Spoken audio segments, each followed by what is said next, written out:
right. Hi, Mish King. How are you? Hello, everyone. Welcome. So, we're finally back.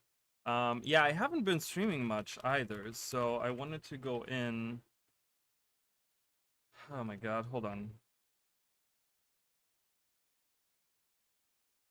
Okay. I don't have Guild Wars 2, Guild Wars 1 up. Hold on. Let me, I totally forgot to do that earlier. Why is that locked? Oh, it's too big. It's too big. That's what she said. If that's what she said, you're lucky, man.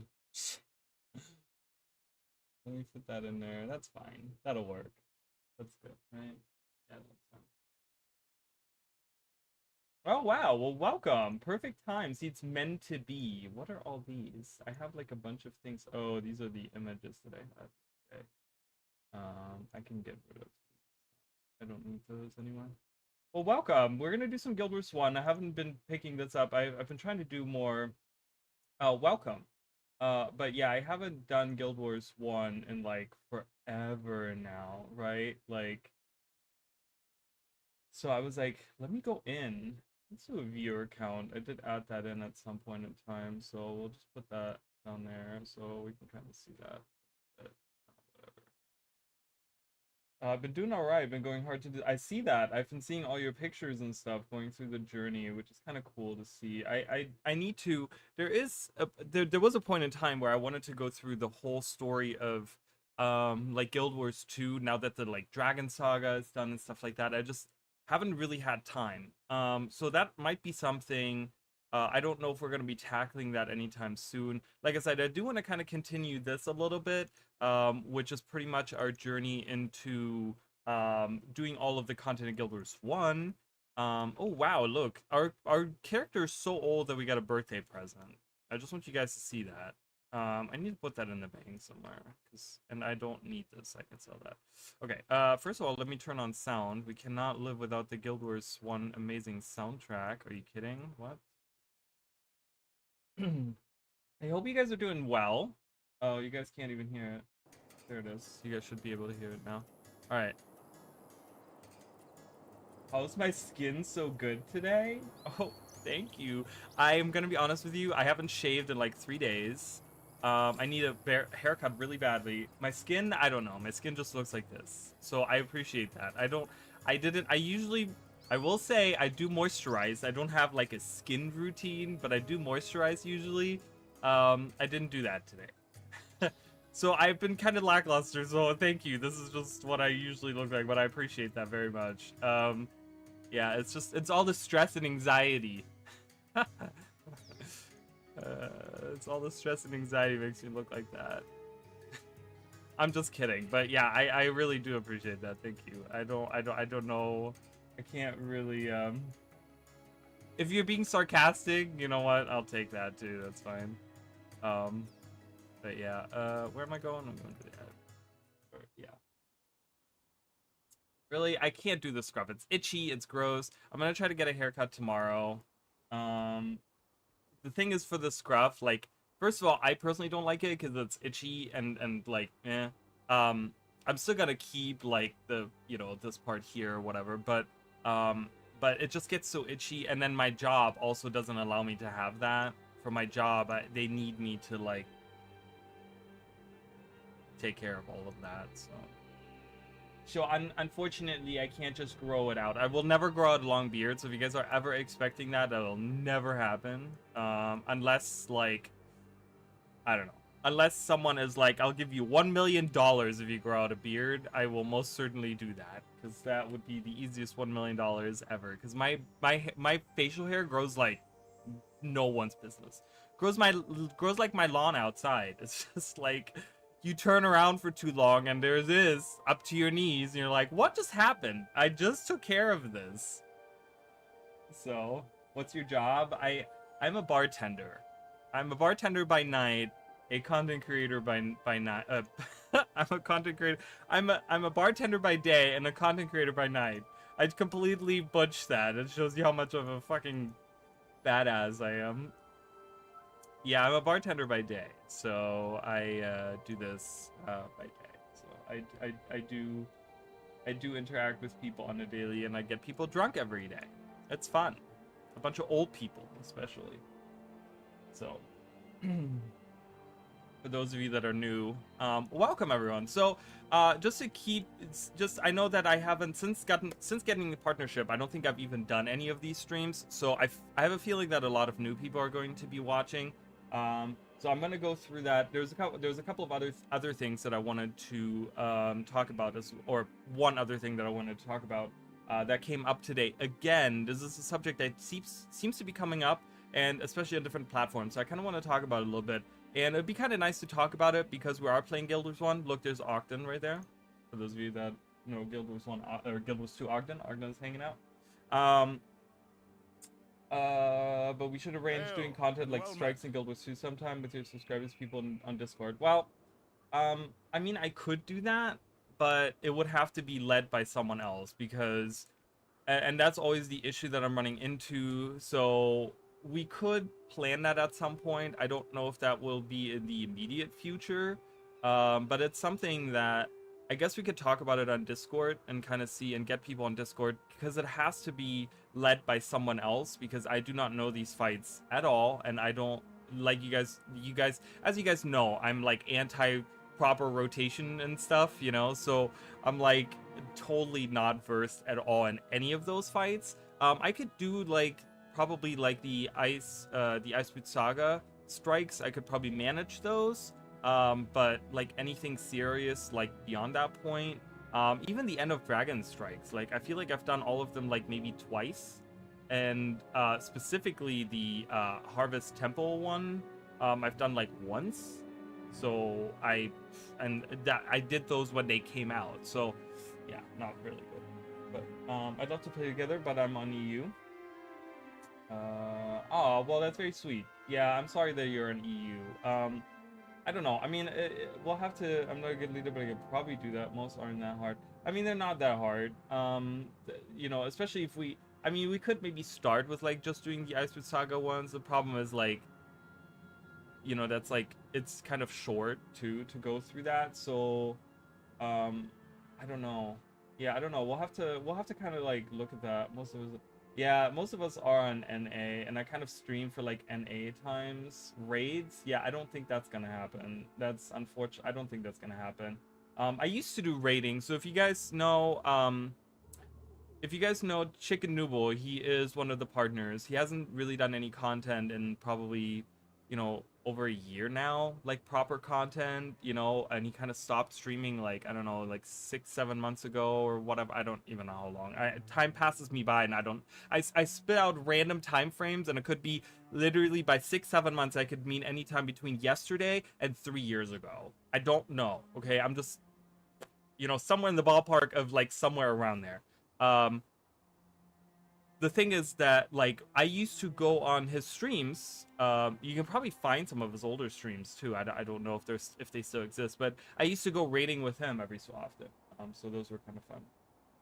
Yeah, the IBS EZ5 they call it. I know those ones. Yeah, those I'm kind of okay with. Like I know like some of those. I mean, I know like the dodging to the left on the like Bone Skinner, and I know about the like chains that you don't have to cross with the Whispers one. So there's like certain mechanics that are like kind of like the ones that cause wipes that I'm kind of familiar with. So I could probably figure my way around this those 5 or whatever. So all right, so first of all, welcome to everyone that's here. If you guys are new, so I've been going through for the last couple of years. I've kind of been stretching this out a long time because I'm kind of planning on playing this for a long time. So what I've been doing is I've been going through for the last couple of years. I'm going through all of the Guild Wars content, Guild Wars 1 content. So we played originally through Guild Wars 1. Then we played Guild Wars Prophecies. Then we played through Guild Wars Factions. Then we played through Guild Wars Nightfall. Now this is my Nightfall character because playing through the actual Guild Wars 1 only had one actual expansion. The other ones were considered standalone campaigns, where you could create a new character and go through the whole campaign. With Eye of the North, you have to use an existing character and go through that. So I used the last character that I created, and I'm going through Eye of the North. Now the thing is that I've been doing I've been doing Petmaster, meaning that I have a pet with me, and I'm trying to kind of focus on the pet. Now, I did that in Nightfall as well, but going into Eye of the North, I figured we'd try something completely new and kind of focus a little bit on Petmaster in a different way. Okay, now I've been doing all Paragon, so this is also very apropos because you know, we're getting the Paragon. A lot of people have been talking about the Paragon and Guild Wars 2 and stuff like that. So I have a group full of Paragon here. Mostly Paragon, okay, where we can kind of pull up some of their skills and stuff. So these are mostly Paragon, but you'll notice that each of them have comfort animal, meaning that like almost all of them have a pet with them. So we have, and then we have a minion master as well. So, which this is a new addition, by the way. This is a new addition. I just changed this recently to add him in. So we have 5 Paragon in the group. So me and then 4 others. Actually, technically there's only 4 because Acolyte Jin is a ranger slash Paragon, but I made her like all Paragon. And then I gave her a pet still from the ranger profession. We have a necromancer ritualist healer here. We have a mesmer that deals with like conditions and like spreading conditions with epidemic. Epidemic was actually a mesmer skill in Guild Wars 1, just so you guys know. But kind of spreading, because one of the things that ArenaNet didn't really lean into with the Paragon going into Guild Wars 2 is that the Paragon actually had a lot of conditions with it as well. A lot of it being fire. You can cause a lot of burning with a lot of these abilities and stuff like that. There's a lot of burning, deep wound, cracked armor. These are all conditions in Guild Wars 1. So that's kind of what we're built off of, is kind of conditions, pets, minions, and having shouts. Shouts affecting everyone, meaning that we just buff everyone. You guys are going to see the buff bar in Guild Wars 1 is at the top here. And you guys will see that there's going to be a bunch of orange shouts and anthems and all kinds of things from the Paragon is going to pop up here. So W1 raid is very simple though. I've done that one. I've done some raids quite a few times. That one in particular being one of them. So yeah, so I have done those. Those are very simple, but nonetheless, it just takes a lot of coordination, I feel like, and I hate to be going in and just, because I've done it before where I went into a raid with like a static and they just needed someone to fill a place, and they were like, you don't need to know anything, just go in and like we'll carry you. And they completely carried me through like 3 different raids, and I had no idea what was going on. I was just pressing buttons, and I was just like, okay, I'm like, whenever they were like, oh, dodge or do this, I'd be like doing that, but I'm like, I have no idea what's going on, and I don't want that to be the case. And for other people, I don't want it to be that case. So I don't know. We'll have to look into that. I might have to start, as the Discord is growing, I might have to start looking into doing some different community events and stuff like that, if we find time for it. But I don't know if I can always do this. Unfortunately, I don't think that the point I'm at currently in life doesn't allow me to have something like that set up like all the time, like repeatedly. So whichever would carry me. It was crazy. It was actually, if you guys know Emily from chat, she's in here usually all the time. She's been a huge part of the community for a long time. She's not very vocal, but she's always there supporting in the background. Like, she's always there, and she messages me all the time, and like, she's just an amazing person. But she had brought me in at one point to do the run, because she kind of wanted me to get into raids, but I break out in hives when I do raids. No, it's not that serious, but I'm not a fan of raiding. Like, it's too I play video games to relax, and it's too anxiety inducing for me, where I like literally I'm like shaking by the end of it, you know, like, oh my god, it's like, you didn't even do anything. I'm like, I know, but I'm still so anxious now. It's really bad. So I watched all the story in the past through Wooden Potatoes, so I don't need the story of any of them.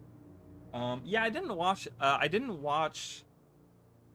I think I only watched like the first few parts of that, but I didn't watch all of them. I guess there was still a part of me that was like, oh, I don't want to spoil myself on this, but then, you know, because I'm like, maybe at some point I'll do rating, and then I never did, so I don't know. I mean, I know the story of them, you know. I know that for sure. Like most of them, at least. Um, but anyways, so there was something else that I was gonna say. Oh yeah, so we played through, and then we also played through the story of Eye of the North. So just so you guys know, the Eye of the North. And for those of you that don't know, I feel like there's been a couple of people that have said this now too. So all of my streams are gonna be on my life tab on YouTube. All of my streams going back probably now 3-4 years, and I've done like probably like 2 streams a week on average, I want to say, like going back 3 years now, are on YouTube. And then there's actually a batch of older ones, because there was a point where I was just on Twitch, so I was kind of deciding what I was going to do with, like, either was I going to do Twitch or YouTube. Now I'm doing both of them, so I am on YouTube and on Twitch, and on Kick actually. But all of those streams from like 3 years ago are on my YouTube live tab, so you guys can watch all of the old playthroughs of my Guild Wars 1 stuff. All of my old playthroughs, they should all be numbered in the title of them, like this one is. So, and I think I recently went through and I actually created playlists for them as well, I want to say. I'm not 100% certain. So you guys can kind of check those out as well. They should be under playlists. But all of that is there. So anyways, so we played through all of the Eye of the North story as well. We're doing the dungeons right now. So there's a plethora of dungeons. So we have the master dungeon guide here, and we've already done half of them, as you guys can see. So this is the Heart of the Shiver Peaks is a story dungeon that you do. So they kind of tucked it on to the bottom. But we've already done all of these. So in the first 9 parts of this, no, not 9 parts, because that includes the story parts. So probably last 3-4 parts of it or whatever. We usually do like 2 or 3, depending on how long they are. We've done these dungeons or whatever. So we're gonna go with dungeon 10, which God knows. Yes. So let me see Guild Wars dungeon, because I have no idea what the next dungeon is. So 10 is gonna be okay, so we had just finished. Oh no, we had just started. So these are all by as you guys know, Eye of the North is kind of split up into the different factions. So we did the human/char ones. They go to like the first 4 of them are those. Then the Darkrim Delves. These are all the these next 4 are all the Norn ones. And then we started the Asuran ones. So this is an Asuran one, and we're gonna continue with the Asuran ones. And I want to make sure this one is actually a really cool one.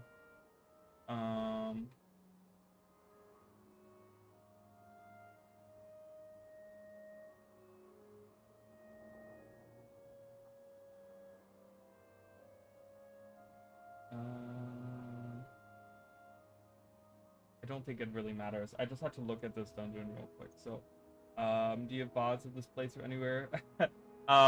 It's really funny because you came right in as I just finished saying yes. So all of my VODs are on my live tab on YouTube. So if you go on my live tab, you will see all of my live streams on there. And I should also have playlists. So there's also a tab that says playlists. If you go on playlists, I think I have playlists of all of my Guild Wars 1 playthroughs. So you can kind of look in there, because I recently went through and I created like a bunch of playlists for streams and things that didn't have a playlist. So they should be easy to find. If not, you can just kind of find them in my live tab. You can go through there. There's all my old streams are in there for your guys' entertainment. Hours and hours of entertainment. Darkrim Delves and Guild Wars 1, I love it. Yeah, I wish it became like an actual open world dungeon, you know. Anyways, so we're going down here actually. And we're going to Gad's encampment in Sparkfly Swamp. Hell yeah, look at that rain. Look at that rain coming in. Love it. Players, a player, seeing a player at any outpost. Oh, so what I wanted to address, so while we're hanging out here, so didn't you did a playthrough of I did do a playthrough of Child of Light. That was actually fairly recent. I want to say it was like a year or so ago. I want to say I did a playthrough of Child of Light. Yeah, that was super fun. I love that game. The music in that game is really, really nice. I listened to the Aurora's theme, which is like the main soundtrack. on Spotify all the time. I have it on Spotify. I'm gonna make the window a little bit closer. I think that's fine. Okay. So let's talk about something. So something that came up a little like on my short from today, and then also that's come up on like Reddit a few times, and I've talked about this before because I had this like really like asinine argument with this person on Reddit, and I was like, what is even happening? But so I want people to kind of realize that in my opinion, okay, this is in my opinion, but I think ArenaNet did a really good job for the most part when it comes to transferring Guild Wars 1 and then right, we go right before 250 years and we go into Guild Wars 2, right? Like, I think ArenaNet did a great job of still of showing the same world 250 years apart. A lot of people, it seems a lot of people are upset that the world doesn't look the same way that it did 250 years ago, right? And this person that I argued with on Reddit actually used the Elder Scrolls Online as like an example, right? Because the Elder Scrolls Online, as far as I remember, takes place like thousands of years before the actual series Elder Scrolls, right? Like something like that, I want to say, or like 1,000 years or something like that. And you know, my argument was that it's completely unrealistic the way that they have portrayed it, because that's not how a world would work, right? Because as time goes on, things change, right? New buildings are built, why does this look so? You guys see how those islands look kind of strange for a second? The landscape changes, and like we got to remember, like, this is a world that's full of magic, full of like all these things that are like impossible in our world, right? Like if we go 250 years in the past, you will see that the world looks completely different now. Like, buildings and cities look completely different. Even where I live right now, this was all orange groves. Like, this entire region where I live was all orange groves. Like, yeah, there were like isolated towns and stuff like that around, but this was all like hundreds of miles of acres of just orange groves everywhere. And there's all cities now. There's not even that many orange groves around this area at all, really. And so, like, you know, you translate something like that to Guild Wars 2, right? Or to the Guild Wars universe, I mean. And you will see, like, you know, it's like this is a world full of magic and all these magical races and this fantasy stuff and all this stuff, and the world changes, right? Like, it's like so much changes because it's like you have all these, you know, Norn, or because of the Elder Dragons, there's also so much movement, right? You have Quaggan and Kraid coming on land, right? You have the Norn moving down, you have the Sylvari being born, you have the humans getting kind of pushed back, you know, year after year by different races, especially the Char, right? The Char being like kind of advancing in technology. Same with the Asura, right? Like, they're kind of advancing the world in those aspects. And the world changes. Like, that's just part of this universe. So having cities not remain the same way, or having certain things not remain the same, like, that's completely normal. And I think that that's a good thing, right? That's because it shows that the world is like a living, breathing place, that it's not stagnant. Like, I would hate to have I would have not liked going into Guild Wars 2 and having the world look exactly the same as Guild Wars 1, having Ascalon look like destroyed with the wall being exactly the same way, having the cities in exactly the same place, or going to like Lion's Arch and having Lion's Arch look exactly the same. Like, yeah, there would have been a nostalgia factor, but the world wouldn't have felt alive. It wouldn't have felt like things happen in this world, you know? And it's like, this is the argument that I was trying to make, and they were just calling me out. They were like, no, it's just the developers being lazy. The developers, like, didn't care about the world, so they just scrapped everything, and they just try to come up with an excuse why they can't do it. And, you know, why did they destroy a world that people loved? And it's like, well, no, they had, like, they had 5 elder dragons wreak havoc on this place right here. Like, you know, most of our story in Guild Wars 2 so far has taken place in this region of the world, right?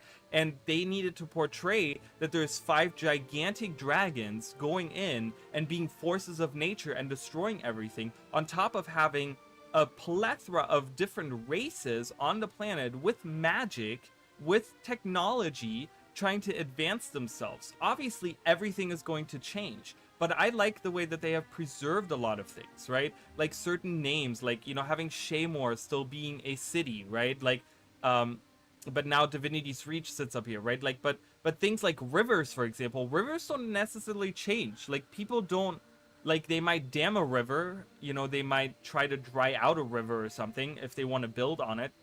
But if you look at, like, one thing that hasn't changed is, like, the bodies of water. The bodies of water haven't really changed. Like, rivers and lakes are still in the same. Like, we have the Dark River over here, right? Which I made a short about.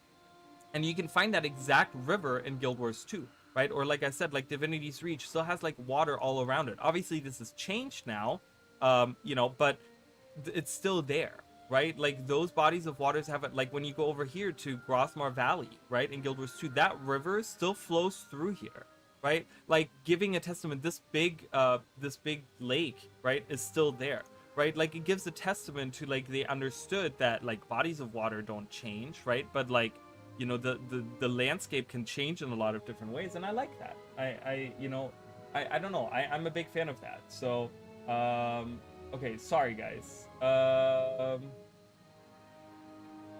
Oh my god, I'm so sorry. Taozun, is it? Taozun? I don't know. I'm not sure. I butcher names all the time. So I'm sorry that there was an ad. I'm going back to what I haven't read earlier. So all of my streams are on the there is a live tab on my YouTube. All of my streams are on there. You can find all of my streams on the live tab, okay? I know this was like a long rant that I was on, but I was like, if I stop now, I will forget everything I said, and I will have to start from the beginning. So I'm sorry. So all of my live streams from earlier are on my live tab from the last 3 years. So you can find all of my Guild Wars 1 playthroughs, all of my past live streams, everything from last like 3 or so years, I think I want to say, are all on my live tab. Okay. ESO lore doesn't make much sense. People are upset with that, are retarded, pardon my French. The world changes even in 20 years and evolves. 250 years. I got to Ice Blue Saga for the first time last night, and I was like, OMG, this is the Ave North char zones. It was so much like I remember it in Guild Wars 1.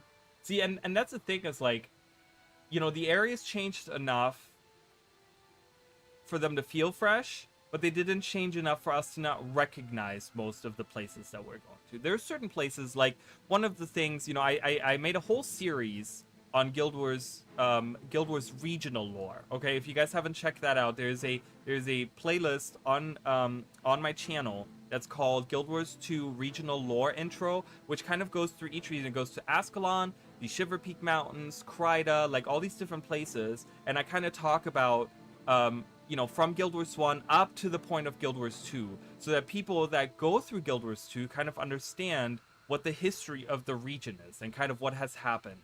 And one part of it, for example, is that in Kryda, I talk about how the climate changed, right? Because the climate in Kryda and Guild Wars 1 is a little bit more tropical. It's a lot more like beachy, and there's more palm trees, and there's like swamps, and it's a little bit more like warmer climate. And then when we go to like Guild Wars 2, it's more temperate, right? And it feels like, it doesn't feel like that anymore. There isn't that many, there's some beaches around and stuff, but it doesn't have that tropical feel to it, you know? It's not a tropical climate. So I did talk about that as well. I got to think of all the rain and weather that changes things, human races changing things. I mean, there's so many things that impact the world, right? And like I said, just look, like the United States is like a perfect example, because the United States is almost 250 years old, I want to say, right? It's like 247 or something like that is where they're at right now. I don't know the exact years, but you know, when you look at like what the United States looked like 250 years ago to comparing it to now, like, oh my god, Like, if you could do a walkthrough of that, you would probably be amazed by how much it has changed. The landscape has changed. The people, the places, the everything has changed. You know what I mean? Unless the Elder like unless the Elder Scrolls works like lore works like Lord of the Rings. Tolkien's basically like science bad and any kind of societal progress bad. Um, I do get really passionate about this. This is like a huge subject for me all the time. Like, I don't know. I just, my thing is like, I feel like I have a good point, and then when I have someone just be completely ignorant about it and try to like counter argument it with something like saying like the developers are lazy. Like, I have been so critical of ArenaNet in the past, right? I like look at my Janthia Wilds review. I was so critical of ArenaNet, right? But like one thing that I really feel like is they did the best they could, and they did a really good job with it of translating the world over from one game to the other game. I think they did so much better than many other games that I've seen, right? And that's fine. Like Lord of the Rings, I've heard that argument before, where people have said this, right? Where it's in the lore that progress isn't really like, right? There's always something stopping that progress. There's always some kind of force that kind of works towards like stopping that progress or whatever, right? And that's fine because there's like a lore explanation to it, right? But like in Guild Wars 2, there is no such thing, right? There has never been such a thing. So it's like it would make sense for it to move forward. I gotta pull up Twitch. Real quick.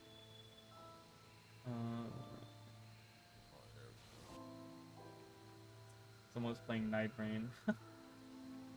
I don't know who that was, but it was like a random Night Rain stream that came up. There we go. Sorry, we're gonna start. I swear to God, you guys, we're gonna start. I wouldn't. We started a conversation about game design and balance with Negro. Yeah. See, balance, game design. I could talk about balance, not so much. Like I said, I deal more in. When it comes to things like that, I deal more in ideas and stuff like that. I'm not a numbers person when it comes to little things like that, so God knows. Yeah. All right, anyways, so we're gonna start now. Is this a dungeon? Which dungeon is this? Welcome, friend. Crystal Method? No. May the gods protect you. Shimmering Essence. Oh, yeah, this is the other one, right? Yeah. So this is the other one. Welcome, friend. Arrow's Point, Arcane Crystal Shards. Oh my god. Okay, hold on. I don't know what I'm doing. I have so many tabs open. Oh my god. I had it up earlier, and then I'm like, I know what I'm doing. I don't know. What's the quest? Hello? Okay. I don't need any of these, so I'm gonna abandon these real quick, and then we're gonna just go. We're gonna go on with our lives. Everyone hates or wants to hate the human in Lord of the Rings world. Makes sense. Tolkien just came back from war and hates everything about one people. Is that right? I mean, I guess I could see that. Both ideas and numbers are important. Numbers don't matter if something's not. Well, and that's the thing, right? Like, we all have our own, like, thing, but, like, when it comes to those things, I deal in, like, concepts and ideas, because I'm not, like, an execution type of guy, and, like, it's taken me a long time to even get to the point where my videos are good, right? Because, like, my theory videos have been... Early on, they were like all over the place, and then I was very good at making videos anyways, so that's why they never that's why they never got to the point. Like, I know I have a Pokemon video on my channel that has under 100 views, and my idea of the video was spot on to the point where that's exactly what happened with the Pokemon games, but I have under 100 views on it because it's just a terribly executed video, and I just, whatever. It's fine. All right, we're gonna go on now.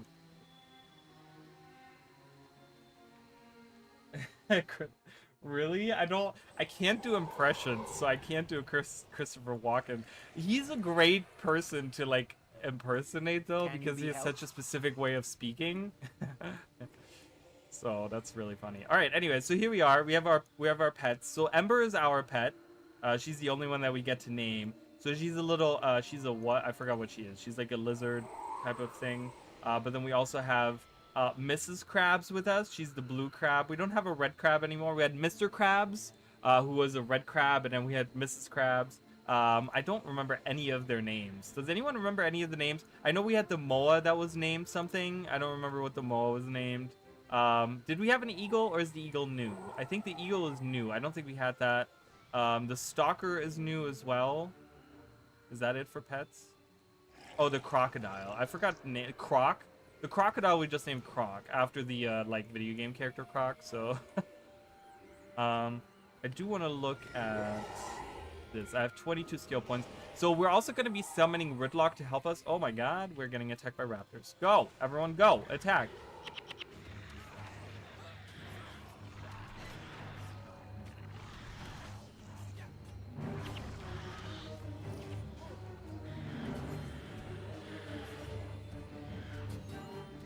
That stupid Moa is like just hanging around. If we ever go on Wiz, I do many impressions. Nice. Are they good? I can do impressions. They're just horrible. They're really bad. I do want to take some like voice acting classes, because the problem is that like anytime I land on a voice that I like, I forget how the voice goes like within 10 minutes, and then I'm like, I don't know what voice I just gave this person or what voice I just did, you know. So I don't know. I want to learn how to like properly like remember them and like recall old voices and stuff. Yeah, we have raptors that look like this in Guild Wars 2 even, you know. They kind of translated the raptors pretty well. Yeah, so just so you guys know, the pets are gonna die really easily, but we can revive them with comfort animals. So they're gonna die a lot, but they're kind of like meat shields in that sense. The pet army is just there to be meat shields in a way.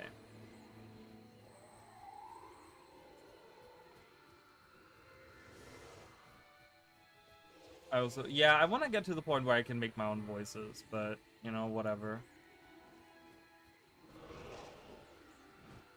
Oh, that's interesting. Someone was advertising the deep forming. Need all. Tank, monk, derf, mesmer, warrior, Ellie, 007. I don't understand that. I don't know what they mean by that, 007. I guess they're just making a joke.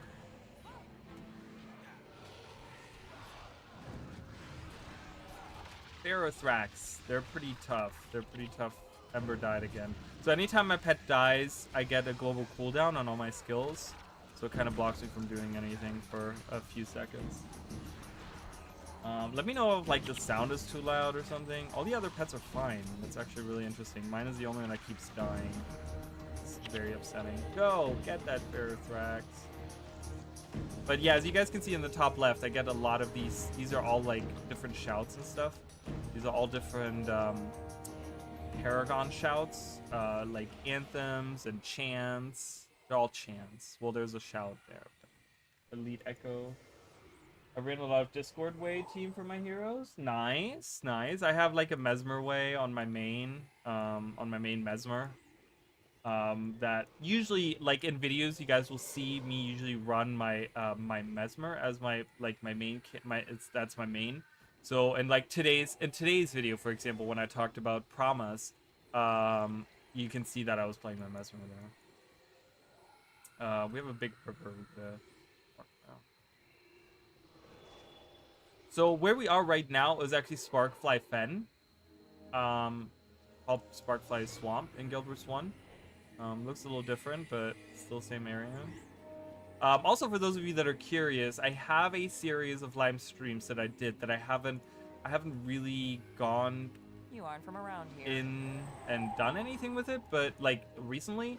But I have a series where I have these comparison streams. A lot of people really love those. For those of you that are looking for like completely unique content that you have never seen before, anyone do for Guild Wars 1 and Guild Wars 2, So there's these, so I played Guild Wars 1 and Guild Wars 2 side by side, and I went through like different regions and I kind of compared them. So I went through all of Ascalon and I kind of compared like what it looks like in Guild Wars 1 and Guild Wars 2 side by side. So you can see it on screen. I have both locations as I'm going through the game. I'm playing both games at the same time, which was just a lot, I'll tell you, okay? It was a lot. It was like, because I had to like talk to chat, and then I had to like walk in one game, walk in another game, then there was a fight breaking out in one game, there's an enemy in the other game, and I'm like, I don't know what's happening. There's too much going on here.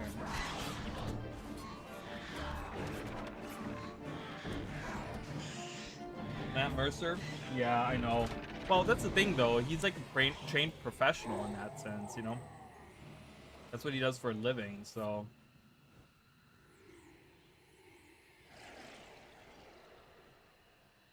The comparison streams. Hi, Emily. Welcome. Yeah, so Emily, who's been a part of the community, the channel for a long time now, she was there for all of those comparison streams.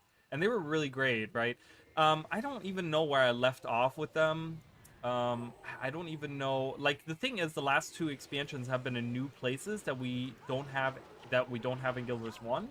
So it's kind of hard for me to like continue going, and then now we're going to a completely new location that's never even been like mentioned anywhere. Like, so I don't know. It's like the comparison streams of, unless ArenaNet is going back to some of these other places at some point in time, I guess comparison streams are not going to happen anymore.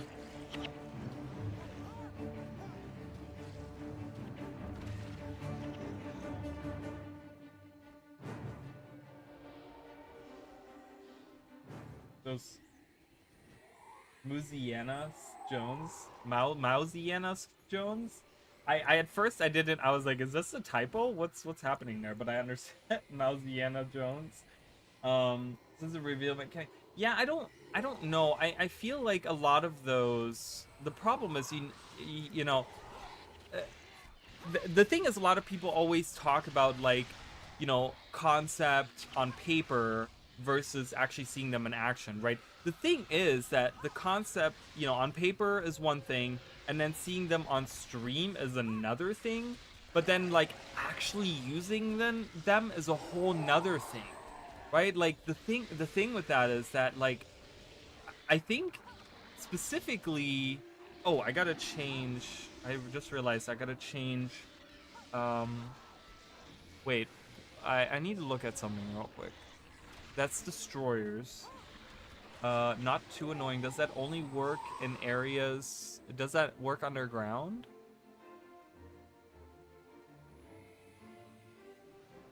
Where is it? In a certain territory. Does that work underground? Getting extra 15 energy? I don't know. The thing is that, like, I think that is one spec that I actually have to use myself in order to make a judgment on it. You know what I mean? Like, I feel like having that spec, really, I need to sit down and use it myself in order to make a judgment. Because I feel like I got one impression from the stream.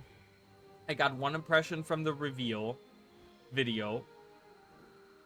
And, like, I feel like I would get a whole third impression on it if I were to use it myself, if that makes sense, right? Because the thing is, on stream, they sit there and they just kind of like, they have Gollum sitting around and they just kind of talk about it, and they're like, okay, we're gonna press 1. They have no cooldowns, they have no team management, they have no, like, there's nothing actively attacking them, they have no movement involved in this, right? They just sit there and they press 2, and they press 3, and they press 4, right? And it's just like, this doesn't really give me an impression of how the feel is when you're actually like going at it, right? Like in combat and doing certain things, you know? So Simians, a group of enemy that we have not seen in Guild Wars 2 at all.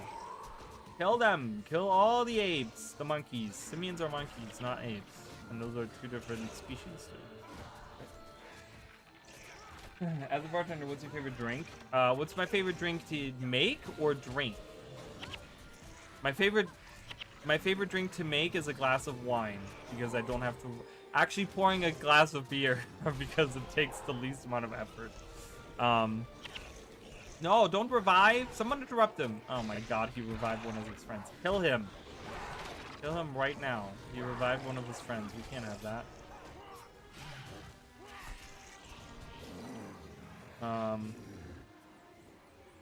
So I want to say my most popular drink that people like that I make. Drink to drink. I used to love drinking mojitos. Well, I hate you, Mish King, because I hate making mojitos. Oh my god, it's that time of year where everyone wants a mojito. And we have two separate, like, different flavored mojitos on the menu. So they, like, take a lot of work because you got to plug them in and you got to, like, throw all the ingredients in. And it's, like, it's enraging to have to make, like, 15 of those in, like, an hour. It's just so annoying. But so I'm not a huge drinker. Okay, for those of you that don't know, I only drink maybe 1 or 2 drinks like every couple months, every 3 months. It's been about 2 months now since I've had a drink. So I don't really drink. But I'm usually like an amaretto sour drinker. Maybe I'll do like a whiskey sour if I want something like different. If I want something sweet, if I'm doing something like, if I had food and I'm going somewhere for like, you know, an after dinner drink or something, I'll do like a Bailey's neat because I like that kind of sweeter stuff. But other than that, I really don't drink that much. Like I can do a glass of wine, like I can do a nice Pinot Noir. It has to be very fruity Pinot Noir. I don't like the very dry Pinot Noir. I like a good Sangue de Juda. That's like a sweet red cold wine. A Moscato is nice. Like if it's a D'Asti, for example, like something that's nice and bubbly, like I like drinking that. But I'm not a huge drinker, so you know, I'll kind of like whatever the occasion calls for, I kind of go for that. Like 2 months ago when I did go out with my friend, we hung out at this area that has like, it's like out on the like golf course, and you can kind of sit there and there's a bunch of like benches and like tables and stuff, and you can kind of hang out, and they have like a little place where you can get drinks and you can kind of sit there and listen to like live music. We kind of hung out there and I had a glass of Moscato, and then we had dinner at like a different place afterwards, and I had an amaretto sour there, and that's all I had, right? But I kind of just go with what the occasion calls for. So use the level script skills for Condi Thief build. All the burn. Yeah, the burn is really cool in that. That's one thing that kind of stood out to me as well, was the burn that we get from the Antiquary. I wonder if there's gonna be some really good like Condi builds that are gonna come out of this. Drinking can kill me, so yeah, I don't drink at all. I don't drink at all, maybe once or twice a year. And I get drunk from 1 glass of wine. Yeah, I get tipsy. If usually by 1 drink, I get like, it kind of affects me already, and like I say things I usually wouldn't say, and I'm like a lot more like outgoing. It kind of really like does something to me. When I have 2 drinks, I'm tipsy. Like after 2 drinks, I'm like, all right, I'm there. Like if I have 1 more drink, someone's gonna have to drive me home because it's not. Amaretto sours are the bomb. Yeah, they're really good. I like any drink with sour and sweet flavors. Yeah, I mean those are pretty good, and those are pretty easy to make too. They're not. I mean, I go like kind of fancy with my drinks. Like, you know, I add like a little bit of triple sec in there, whatever. You know, I don't know. Whatever. I go kind of crazy. Okay, so let's talk about actually this.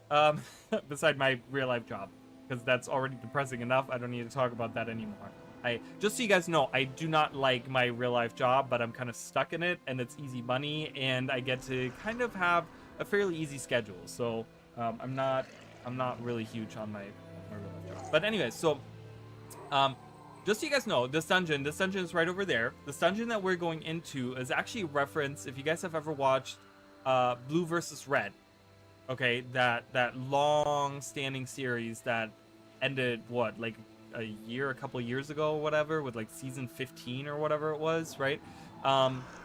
Which is hilarious. I have never watched all of it. Anytime I watch through the whole series, I usually drop off by like season 11 usually. When they end up going to like the new place and they meet like the new people, that's usually when I start dropping off. I start getting like disinterested in the whole situation. But this whole dungeon is like a reference to that, so that kind of tells you how long ago like this. So we have Girif and Tex here, which are a reference to Griff and Tex from that show. So everything. I would love to do, if I could do this for a living, like do content creation for a living, I would love to do that. I mean, that would be, you know, it's not, for me, it's not about like, oh, I want to become a millionaire by doing content, right? But it's the passion that I have for it, because I have a lot of passion for it. And I feel like a lot, like I try to, another thing I feel like that my channel and I have kind of going for it is that I try to do more unique content. Right? Like I try to do more niche content and talk about the things that not everyone talks about all the time. You know, I started with my shorts, which is like, you know, the Did You Know series, right? Which today was part 45, right? Which I think that was super unique when I first started doing it. I feel like now I've seen a couple of different channels do the same thing, which is fine. You know, it's a little kind of a, it's upsetting in the sense that people are moving into the niche that you have kind of built out for yourself, but you know, it is what it is. I mean, it's not like I can be sitting there and like, oh, it's trademarked. Like, it's not. Like, the whole Did You Know I kind of stole from another channel anyways, like the whole idea, but there was no Did You Know about Guild Wars 2 or Guild Wars 1 or whatever, right? So I kind of created that series. And then now I'm doing Guild Wars 2 translated, which is also very unique. I feel like, yeah, there have been people that have gone around and translated stuff like that, but they haven't made content around it. You know what I mean? So I kind of feel like I've kind of have this unique approach to some of the content that I do. Like I said, like I'm sure other people have done like a pet way, right, for like playthroughs, but if they have done like content about it, not really, you know. So there used to be a lot more, you know, with the whole crisis of all the firings that we had, Iceroot Saga being, like, the end of Iceroot Saga kind of being a big flop, the end of Dragons, the Dragon Saga kind of ending with End of Dragons, you know, and like them changing the format of how they're releasing content. I think a lot of people kind of left over the years as well. You know, they started dropping off, like doing raids and stuff like that. So I think many of the veteran players at the time had kind of left too. I see daily posts every day of people that left, like during Heart of Thorns or right before Path of Fire or whatever, right? There's so many people that kind of dropped off playing the game. They used to care about the content, right? There used to be so much more interest in it. So there was people making content for it, right? Beside Wooden Potatoes, there was all these other people that used to talk about the lore, that used to do all this content, and all of those people kind of dropped off and moved on to other projects or stopped making content altogether because of life or because there was no interest in it anymore. And it kind of, I think overall, the Guild Wars 2 community has kind of lost interest, did lose interest in the lore, right? And then this kind of started picking back up again for real once we started talking about, you know, the Wizard's Tower and all those older subjects, right? Like after End of Dragons and like going into, you know, going into Seekers of the Obscure and stuff like that, talking about like demons and like those older subjects. Like a lot of people were kind of done with the dragons for a long time. And I think a lot of people were just kind of like, you know, we're just so tired that everything lore-wise just revolves around the dragons, right? I think there was like kind of this just weird disdain for the lore at the time that kind of started, you know, less and less people over time were interested in watching the content and looking it up and discussing it and doing all these different things. But then, like I said, it kind of started picking up back up again, and I kind of see the same thing in my channel as well. Like when I first started, my channel was like really big in the sense that like right off the bat, I had, like when I first started, I had all these viewers, I had all these people, and it was super busy. This was right before End of Dragons, right? This was right before like we're going to Cantha, and I was doing all these like theory videos. I made 2 specific theory videos. Look at like Hada getting it over here. She's fucking rocking out.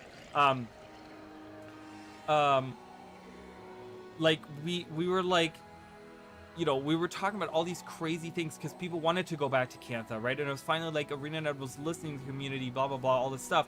And then, like I said, with End of Dragons ending and all this stuff, right? My channel started like really over the last like few years, it started like kind of bleeding people because there was like this, and I used to have all these people that were in my chat, like you guys are right now. Like I used to have like a whole different group of people that were in my chat. They were always there every stream and stuff like that. And so many people just lost interest in both the channel, Guild Wars 2 in general, Guild Wars 2 lore, and all of these things. And that's slowly starting to pick up again now. Obviously, now it's helping that I'm a partner and I kind of have like, you know, I have this stamp that I can kind of like, yeah, I'm some kind of important or whatever, right? I could put like a plaque on the wall if I want to, but you know, I just think it's just kind of like a lot of people are now starting to get back into it, right? I think the problem is that Guild Wars is just not as popular as other MMOs. Well, I wouldn't say that, because I think that like when I look at Steam and when I look at like most popular MMOs and stuff like that, Guild Wars 2 is always there at the top, right? It is usually behind, you know, obviously WoW, Final Fantasy 14, and then it kind of competes a little bit with like things like Elder Scrolls Online. Lord of the Rings is still a big one, I feel like, that a lot of people mention and stuff like that. So it kind of competes with those other ones, but it's usually up at the top there. I just think that what I think my issue is right now is that, and this is why I created the series that I did.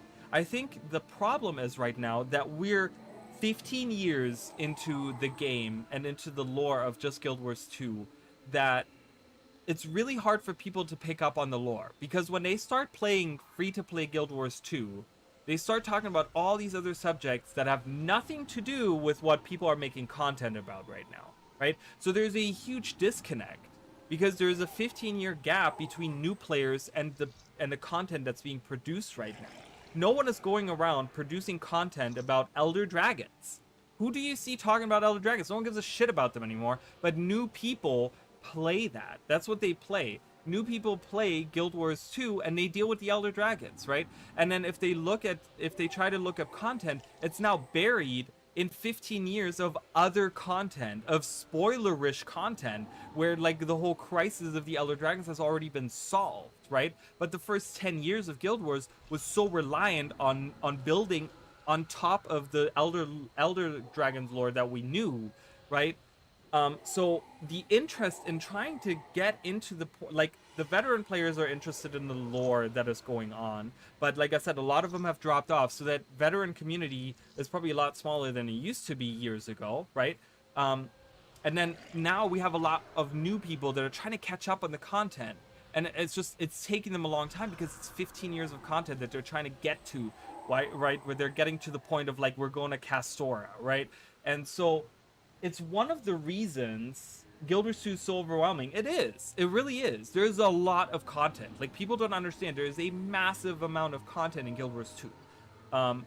And it all builds on top of each other, like, time-wise, right? Like, a lot of MMOs usually do, like, expansions where they deal with, like, other races and other things and da-da-da-da-da-da. Guild Wars 2 didn't do that for a long time. They kind of do that now, but in the beginning, they didn't do that. So they build on top of each other for 10 years, right? The Dragon Saga was 10 years long, right? And it all builds on top of each other. 10 years of content, all building on top of each other. All building on like, the original going to fight Zaitan thing, right? So that's why I went through recently and I made the introduction to the regional lore video, right? Because I wanted new people to kind of feel like, no, there is still people out there that will explain to you what the world of Guild Wars, because the regional lore video is only up to the point of the start of Guild Wars 2. That's what it goes to. You know, it kind of talks about what those maps are like as you go into them in Guild Wars 2. They don't talk about, oh, well, we're going to the brand, but yeah, you know, and then we kill Krakatorg and all, right? Like, I don't talk about that, right? Like, I go, you know, up to the point of what those maps are, right? And I wanted to make that series, which has seen barely any views. I mean, like, most of those are around, like, 300, maybe 400 views. So it's not even becoming that huge of a series as I had hoped it would be. But there's still, like, you know, I wanted to make that series to make it easy for people in I did this, beginning of this year, so 2025, to have the opportunity of going in and doing that, you know, and learning about the things that are going on, right? I played Guild Wars 1 forever, and when Heart of Thorns came out, it was so overbearing that I just left until recently. Really interesting. Guild Wars 2 is more popular than Neverwinter and Dungeons and Dragons. That says a lot. It does say, but you got to remember, those games are also very old. Like, I think something like, well, Neverwinter not as much, but Dungeons and Dragons, like Dungeons and Dragons Online is very, very outdated in a lot, like graphically and in a lot of like combat wise. It's very, very outdated. It has very unique aspects that I really love about it, but I think for newer players that go into it, it doesn't have it's kind of, it didn't age too well in some aspects, I think. I can't get new friends to play because it swarms you with levels on levels of Living World Seasons expansions, which you may or may not have access to, and so many achievements that is a mess to sort through. None of my people have a clue what to do and just give up. I understand that. Like I said, and that's, maybe introduce them to my series. Maybe that's gonna make them feel more at home when they go into these regions. Because like I said, no one talks about Ascalon anymore. No one talks about the Full Fire. No one talks about the Searing. No one talks about the Char invasion of Kryda. No one talks about like the occupation of the White Mantle, like all these different things, right? Like, the Pale Tree having been, only so many years old and stuff like that. Like, maybe if they want to get into that, maybe show them that series. It is a playlist. It's really short. It's only 9 videos that are about, I think the longest is like 15 minutes. So it's only 9 videos of 15 minutes each. And you can kind of watch them as you go through each of the regions, It's really easy. Yeah, I remember when I first started playing Guild Wars 2, and that was right before End of Dragons got released. It was very overwhelming. It is super overwhelming. Sort through none of my people. Guild Wars 2 is bad at explaining people what the game is really about and what the possibilities are. Community really cares.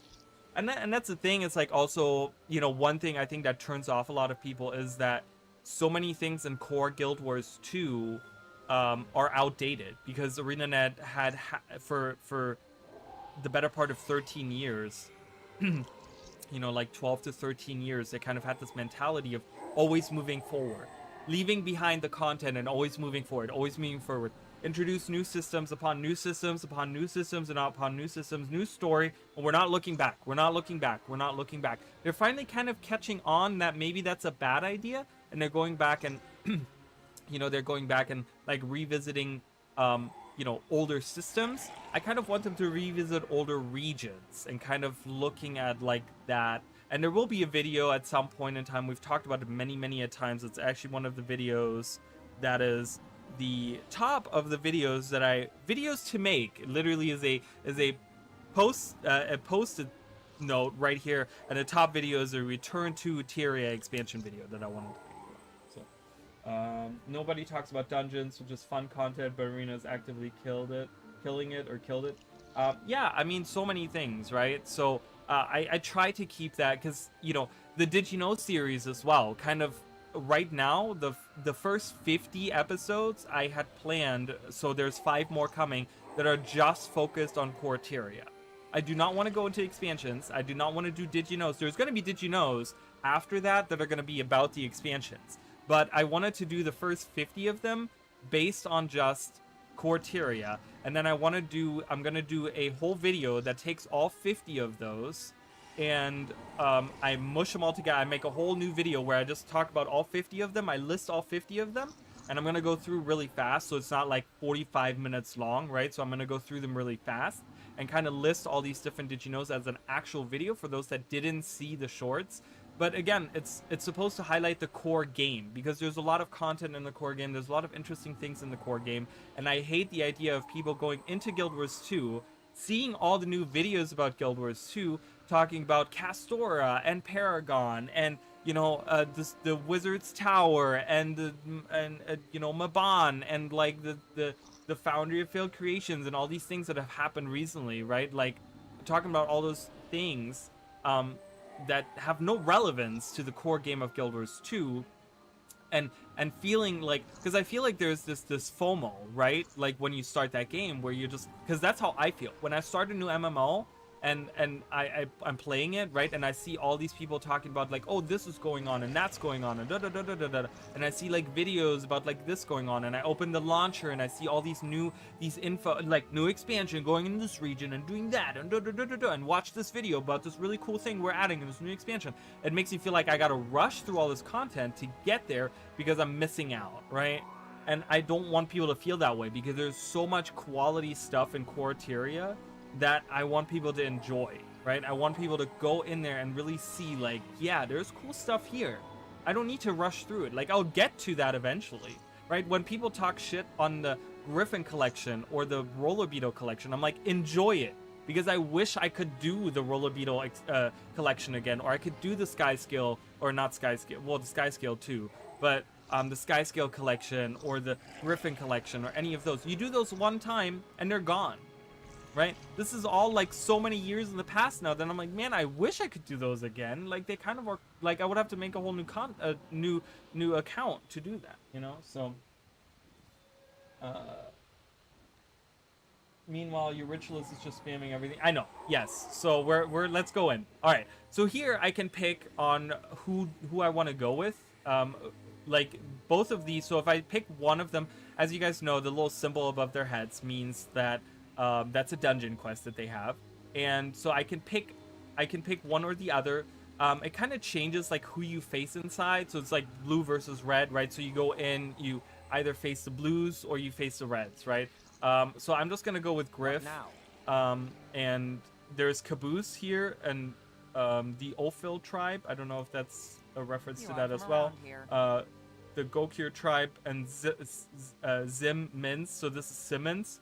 Their leaders. So these all reference to red and blue. If you know red and blue, red versus blue, not red and blue, red versus blue.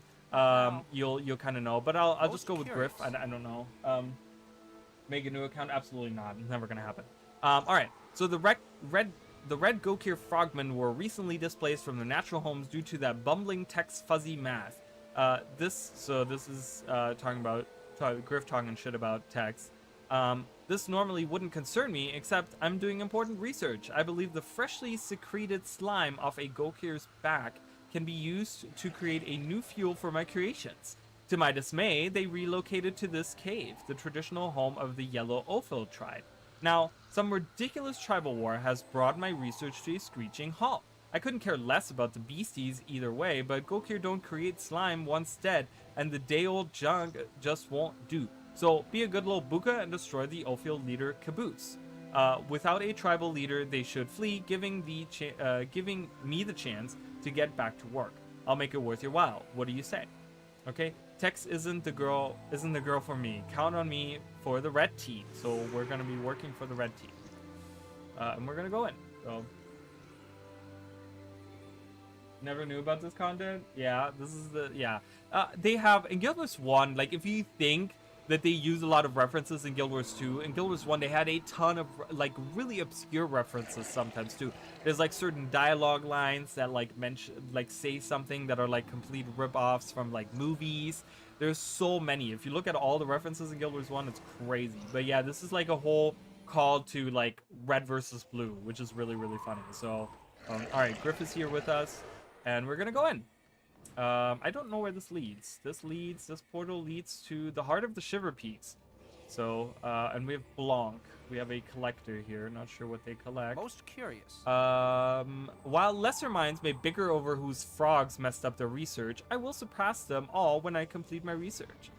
So he's looking for 5 amphibian tongues, and you can get weapons in exchange for that. I do have dungeon maps here. So as always, we have... Where's my... Okay, we don't have that yet. As always, there's a little item that tells us who has the quest. So anytime we go into a dungeon, there's always a piece of item that tells us Text hyper mapping expedition, northern quadrant of... So it tells you where you can find the quest to do the dungeon. And I'm guessing this is going to talk about Griff. But I'm going to go around these Gokir here. Oh, there's a Gokir and an Ophil attacking each other.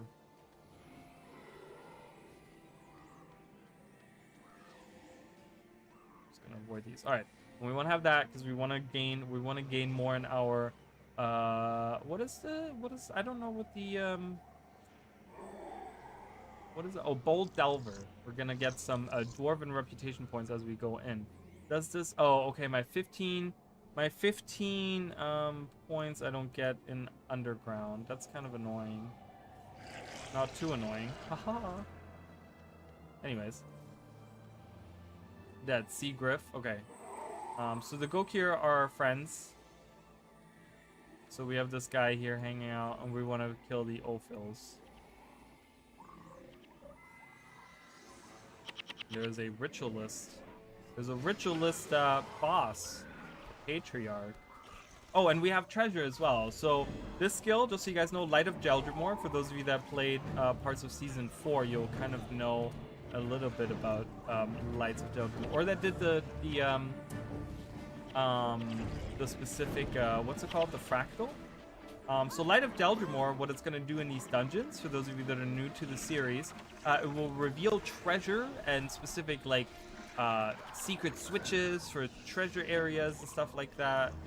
So we're going to be using that. And on the map, so when I use it, always look at the map, and you'll see yellow pings pop up if there's something in range. And you'll heal it. It'll do, like, a sound effect. You'll hear it. And, oh, we have a lockpick, so I can actually open this. Open! Yay! Oh, I maintain. Oh, and I get an amphibian roll. Oh, I got a command rune. I guess I hadn't unlocked that yet. All right, here we are, some plants this time around. All right, let's see if there's some treasure around. Nothing. There's nothing around here. It acts as an attack, as like an AoE attack as well, but nothing.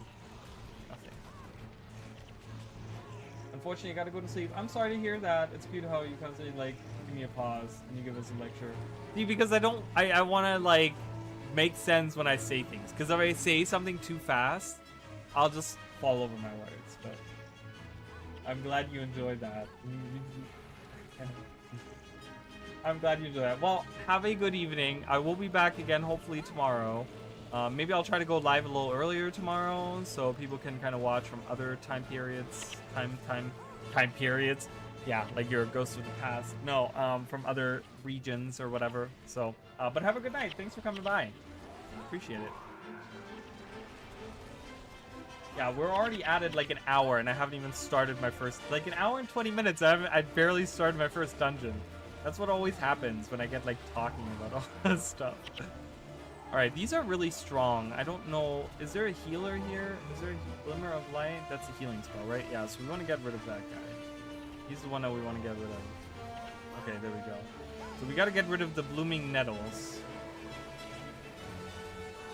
I have to say, when someone starts talking about anything related to medicine or genetics, oh god, that is a subject I will never tackle. That is way too advanced for my silly head.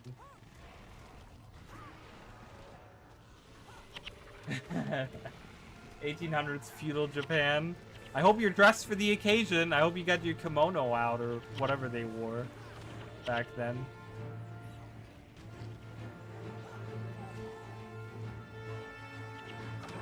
I used to be really into history, like human history, but I kind of gave up on it.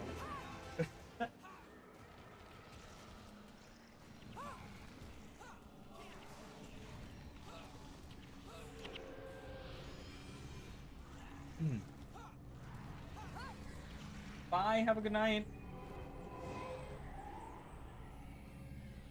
And so Wednesday as well. So I don't know, just so you guys know, Wednesday, I'm gonna try to, obviously I'm gonna make a video. Either way, I'm gonna make a video, but, you know, for the reveal or whatever. But I don't know, I'm gonna try to stream on Wednesday night. So you guys might see me. I don't know yet, though. Because, yeah, I don't know.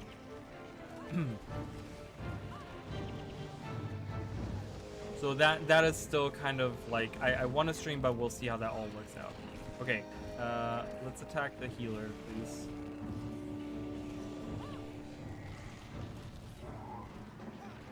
Great, let's see if there's any treasure around. No treasure anyway. Oh my god, these healers are just so annoying.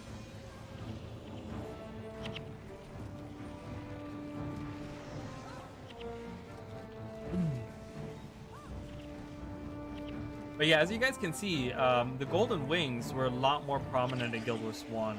It's one of the things that kind of is upsetting, that we only have one skill on Guild Wars 2 that gives us golden wings. But as you guys can see, golden wings are very, like... If you watch any of my Paragon, which are any of the ones in the front line, so it's Jin, and then Haida, Raza, and Morgan, you guys can see the golden wings are very prominent.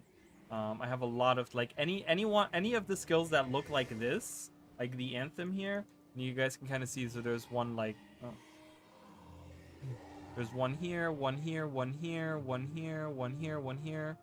She only has one. There's two here. So, you know, anytime that happens, you get golden wings. So a lot more prominent. I wish ArenaNet would kind of reconsider making those a lot more prominent. All right, they're gonna start fighting each other as soon as I approach, so I'm gonna have to be quick. Because I want to help them win. Because these are all abled bodies that I can, that are on my side. Are they not gonna? Oh, they're gonna fight. Okay, let's go. Attack! Army, go! All right, let's see if there's any treasure around. Oh, there's one treasure. We have one treasure. So usually treasure that's by the Beacon of Draknar means that we get most of them. Not all the time. We did find, I think last time we streamed, there was a couple of times where that wasn't true. Oh, I gotta kind of follow these guys though, because I don't know how far they're gonna go and how much they're gonna fight. But usually, so you see this little bit on the ground that kind of reveals a dwarven ghost. So usually, instead of getting a treasure, when they're near a Beacon of Draknar, they usually are dwarven ghosts, which are then allies in my group, and they're level 24, level 24 warriors. And they're actually, I mean, it's kind of helpful, especially with the setup that I have, because a lot of my shouts and stuff like that, when it says allies in range, when it says teammates, it only affects my 1 through 7, or like 1 through 8, like including myself, I guess. But when it says allies in range, it's anyone that's green. So we have like something like go for the eyes. It says right there, each ally within earshot, right? So earshot meaning the little circle that you see right here, that's earshot. So anytime I use a shout, anyone that's in that little circle, or I use go for the eyes, they will be affected by go by the eyes, right? Go for the eyes, not by the eyes. Go for the eyes. So it's a great setup to have like extra bodies in the group. That Dwarven Ghost, like being a follower in my group now, he gets affected by go for the eyes. So that's really, really nice. Oh, that's something from. Oh, I retained my lockpick. Wow, I'm really lucky today. Jesus. All right, let's see if there's a treasure around. Okay, no other treasure. The treasures are in the first. So I guess these guys. I think these guys are just gonna stand there. They're not gonna do anything. So the treasure in the first level of any dungeon. So there's multiple levels to a dungeon. We're gonna find another level shortly. I'm guessing. Oh, there's an area map, so I'm gonna see what this level of the map of the dungeon looks like. We're gonna see what the map looks like of this level of the dungeon. But there's multiple levels to it. But level 1 usually has a lot less. And also you don't get a lot of good items out of it. The good items start from level 2 onward. You get really like rare crafting materials, and you get a lot more gold out of it. And the cool part is that anytime right now, for example, I pick up gold from an enemy, like if they drop it on the ground, that amount is shared amongst all of my team members, meaning that me and 7 other people are splitting this gold. So if I'm getting 70 gold, if I pick up a drop of 70 gold, I only get 10 gold from that. But anything that I get out of a chest, that is like a treasure chest that I find with my Light of Deldrimor, I get all of that money. So if it says like 300 gold out of a chest, I get all of that 300 gold. So it's kind of nice for making gold. We have a lot of money, but more money is always good. All right, so now we have this area map, and now we can see that there's only there's not much here. So usually this would pop up like if we need like a key for a door, or if there's a boss or something, this would pop up. We would see the icon. It wouldn't give us like the exact layout, but it would tell us like if there's a boss monster here, there would be a boss icon. Like it's like a skull icon, and we'd know there's a boss. So, but we don't have that. This is a very simple setup. For level 1. God knows if level 2 is going to be crazier. I don't know. We're going to have to see how that pans out. It's an Amini, a Gokir Amini. So this is what the Hylic looked like in Guild Wars 1.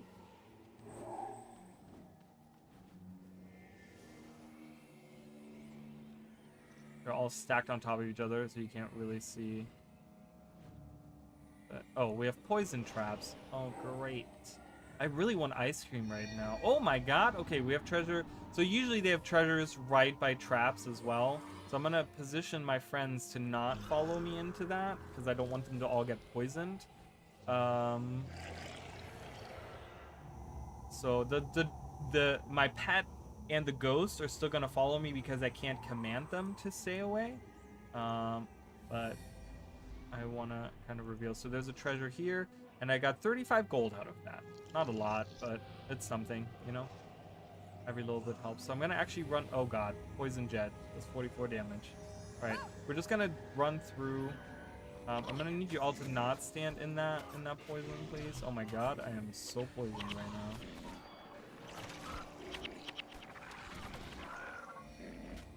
Okay, there's a lot of treasures that we're gonna be seeing now. So I'm gonna send these guys a little bit further forward. Yeah, and you can kind of see. So these kind of persist for a little bit, and then they go away. But it's always they'll reappear once I use it again, and they'll be, you know, you'll see it again on the map once they disappear from sight. As you can see, they didn't pop now because the things are still visible. So I got 47 gold out of that one. All right, we have a locked chest here. Open that. Ooh, and I lost my lockpick, but I got an hypnotic scepter. A golden hypnotic scepter. Yeah, I guess. I mean, that's interesting. It's kind of nice, but not the best. So more traps, more things. I'm gonna send the group forward while I find the treasure here. Kind of dual task a little bit. Oh, there's another treasure here. So this is kind of where the path splits up, but I do want to go into these corners because I think there is treasure. Yeah, there's treasure in these corners. So we're gonna let our friends kind of fight. They should be able to do it. This is not hard mode, just so you know. Just for those of you, so we found a dungeon map. I already have 43. I have now 44 of those. Just so you guys know, there is Guild Wars 1 does have a hard mode that you can turn on once you reach max level, which is level 20, which makes the whole content way harder. Why is no one attacking this guy just sitting in the trap there? It's way harder content, and I'm not like, it gives you better rewards as you go through it. Like dungeons, for example, you get 2 rewards out of a chest, like 2 item drops instead of 1 item drop. But I figured for the sense of me streaming and not having a meta build and kind of talking and stuff, we'll do like, you know, I've just been playing normal mode. What did I get out of that? 36 gold. So it's not a lot of gold early on for the early maps, but is there anything back here? No. So it's always fun looking for the little treasures and stuff. Is there nothing next to this one? No. Okay, that's fine. So there's nothing here. Oh, thank you so much. I appreciate that so much. You didn't have to do all that. I appreciate that very much. Thank you. That's very kind. It won't let me read the super chat.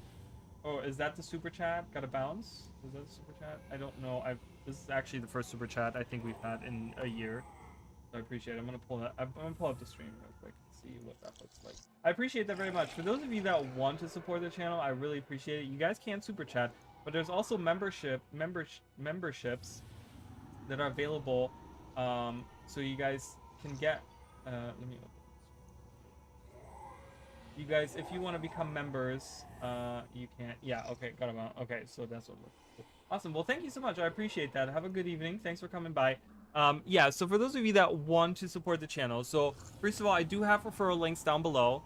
So if you are new to Guild Wars 2 or you want to try it out or whatever, there's a link down there. There's also another link. Both of these are sponsored. You know, these are my partner links or whatever from Guild Wars, from ArenaNet. If you guys buying any of the expansions, if you guys are buying anything on Guild Wars, on the Guild Wars 2 website or whatever, you guys can use my referral link. It'll bring you to the buy page, so don't be freaked out that it doesn't like bring you to like a specific website that has my name on it or something. It's just using the link tells them that someone used used my link to get to the buy page to buy an expansion. So it tells them that, you know, that someone used my link, and then I get rewarded for that. So if you guys want to do that, if you guys want to help out, so there's that. And then also, like I said, memberships. So on YouTube, you guys can become members. You get a little icon that I made, a little badge. I made badges. And as you are, the longer you are a member, you get different colored badges. They're little crystals. Um, and you get to use my emojis. The more members we have, the more emojis I can add. So all of the emojis that I have are all of my, if you guys have ever seen any of my thumbnails, there's all those little owls that I have. Those are all my little emojis. I have like 45 different of them, I want to say 45 different ones. Right now, they give me 4 or 5 of them. But as I get more memberships, I get to use more of them. So if you guys want to become members and want to support the channel, so there's a couple different ways you can do it. Obviously, you can super chat as well. I will, you know, any support is always highly appreciated. I really appreciate it. That is very, very kind, especially in these times. Like, times are tough right now, you guys. So I appreciate any support that anyone wants to give to the channel. It's very nice. Okay, let me see if there's treasure around. Okay, there's as you guys can see, we can see treasure right down there. So we're gonna get to see a lot more. But I love these little. I was looking at that when I was just talking about that. I love these little torches here. These little burnt trees. Ooh, we have a blooming nettle. I want to get rid of the blooming nettle. So I'm just telling my group right now. That's why I'm pinging it. I'm pinging it, meaning that all my NPCs are focusing on that specific target, because that's the healer, and I want to get rid of that healer. I don't want that healer to be there.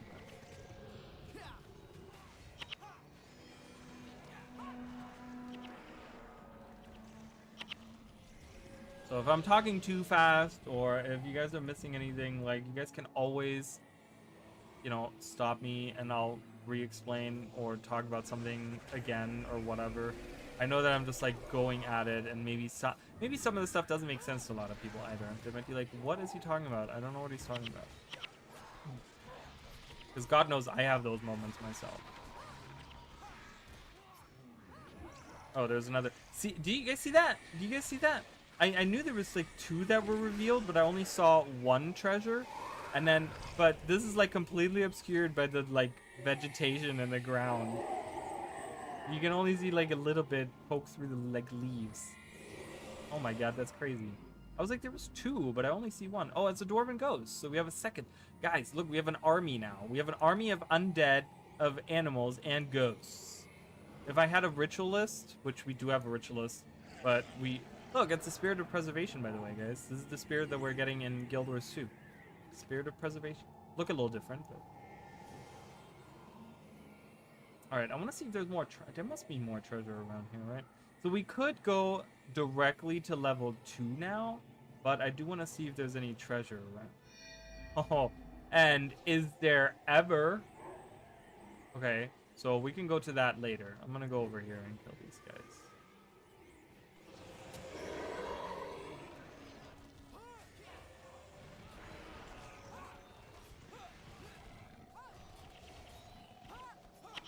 So far, we're doing pretty good. I don't think this dungeon is super hard. I think the one dungeon we're gonna have issues with is the very last one, because it's like, that's like the elite dungeon that has like multiple different levels and different quests that all bring you to like the same location and stuff. And that one is really tough from what I remember. So we might have issues with that one once we get to that point, but all the other ones should be fairly... There's one that I am remembering that I did on stream many years ago. This was when I first started streaming. I did this dungeon, I remember, and I went through, and I don't remember what the character was, but I remember that I died over and over again. It took me so long to get through it, and I don't remember what it was, but I don't think we've been to that dungeon yet. So, but I remember it looked really cool. It was a really cool looking dungeon.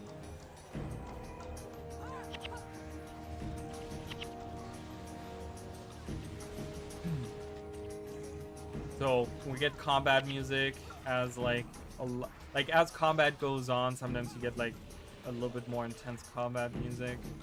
I don't know. Was there any treasure around here? I don't remember. Did they all disappear already? Okay, there was one right up here. There it is. So we're gonna have to, you know what I'm gonna do is I'm gonna send these guys in there to attack that guy. So my group can already go and attack that one. One enemy isn't gonna, oh, it's a group of them. That's fine, we'll join them in a second. So right now the 2 ghosts and like I have like my own group hanging out. What did I get from this? Oh, I got 26 gold. There was a spear that dropped right afterwards from an enemy that kind of, so there's nothing in this corner here? No, there's nothing in that corner. We got a ping down here, somewhere down there. So in the middle of that little bridge there, and I think then there's only one more down below, I think. I want to say, oh, I gotta, how much are these getting healed? Are these getting, we're losing energy, why? Why am I losing so much energy? Is that from an ability from them? Okay. Well, we're slowly killing them. I don't have any energy, though, so it kind of sucks. They're draining all my energy.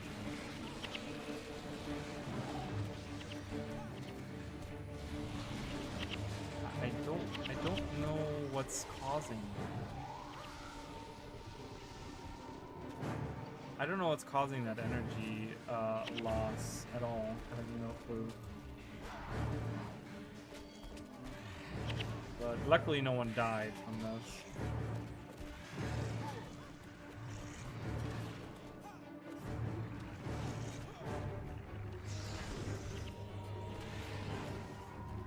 Must have been some kind of ability that gave someone, anytime you, like, someone attacks you, it steals like 3 energy from them or something.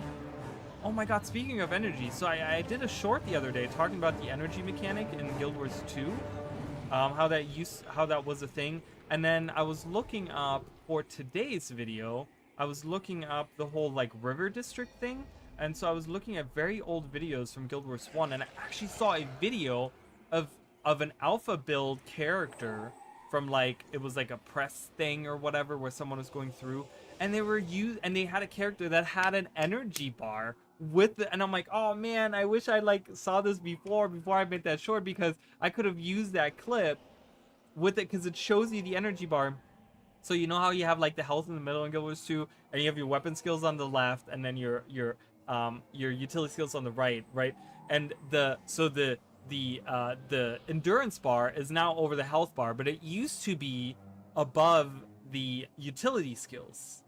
It was actually above there, and like I said, the endurance bar, the endurance thing used to be an energy thing, and that old video actually had above the utility skills a blue bar that had a little icon that had like your energy potion, and it said how many energy potions that person had on them, like next to it.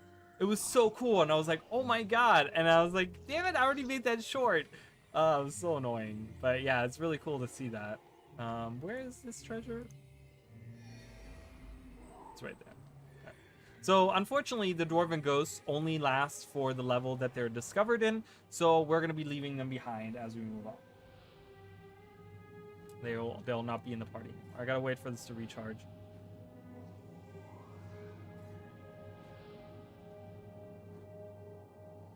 That was super kind of that donate or that super chat. I really appreciate that. That was really, really cool. Really, really cool. All right, 48 gold. All right, we're moving on to level 2. All right, so the Dwarven Ghosts aren't here anymore, but we might be able to get one right here. No, we are not. We did not get one, but that's okay. So there's a treasure already, like north of here, like up here. So we're gonna go towards that. So we get a lot of these nettles. I feel like these are like don't they have like, I don't know, is that like a Elder Scrolls thing? Don't they have like those floating things that are called like netties or something? Is that like a callback to that? Yes. I mean, obviously this is way before Elder Scrolls Online was a thing. So there's the treasure right down there. But yeah, so we get like these big mushrooms. Ooh, I love that. I haven't even summoned, let's summon Ritlock, you guys. So I have 23 skill points. So anytime I level up now, I get a skill point, okay? And these are used for different things. And one of the things is summoning Gridlock. This cost me 1 skill point, but Gridlock is here to help out. He's called Legionnaire. I know that he's a Tribune in Guild Wars 2, but I guess this is supposed to be before he became a Tribune or something. I don't know.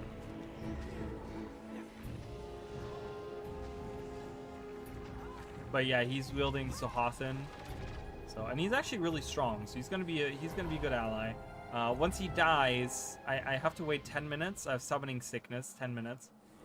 So if he dies within 10 minutes, I kind of have to wait a little bit after the fact to use him again. But he's kind of, as long as I have skill points, I can use him. So it's kind of nice.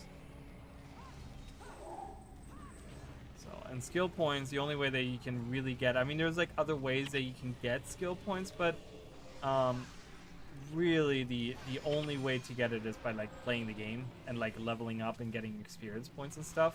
So it's actually kind of like there's a reason to still use experience scrolls in this game even after you're max level, because experience scrolls are still very expensive and they drop every so often from enemies and stuff. But there's a good reason to use them still, because it actually gives you the ability to get more skill points, you know? So somewhere around here is where the thing was. Oh, I got it. Hidden treasure, and I get 198 gold out of them. Huh. What's up?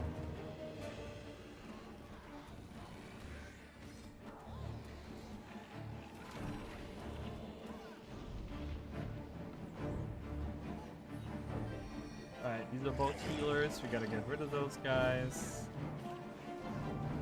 Didn't know season 4 start of Dragonfall was going to start in LA. Really? It's because we travel there by airship or something? Is that why?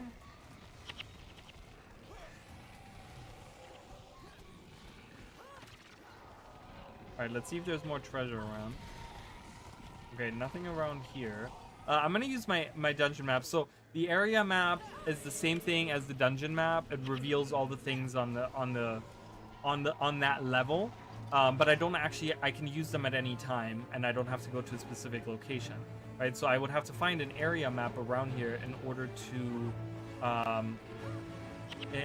to unlock the map here and see everything on the map. So I can just press this and it unlocks all the things. Okay, so as you guys can see, there's 2 area maps that I now have. I don't need those anymore. But there's 1 key and so there's a boss key and a boss lock. And Caboose. So this is only a 2-level dungeon, because the quest is to kill Caboose, right? Like that's our quest here. So there's only a 2-level dungeon, so it's not a very long dungeon. So this is gonna be it. So we have to find a key for the boss door. So there's an enemy that's gonna have the key right next to the door. Usually they're not too far from each other. There's certain dungeons where they have them like way far away from each other. Okay, no one is attacking the healers. I don't need you guys to do that. Glimmer of Light is such an annoying healing ability. It's really cheap and they can cast it very often. So, oh god, and there's 4 healers in this group right now. Holy crap. Gridlock, can you please just attack where you need to attack? This one blooming... Oh my god, look, everyone is attacking him, but he's getting healed so much from all his allies. Go, go, go. Almost there. Oh, we got him. Alright. One healer down. Get the other healer.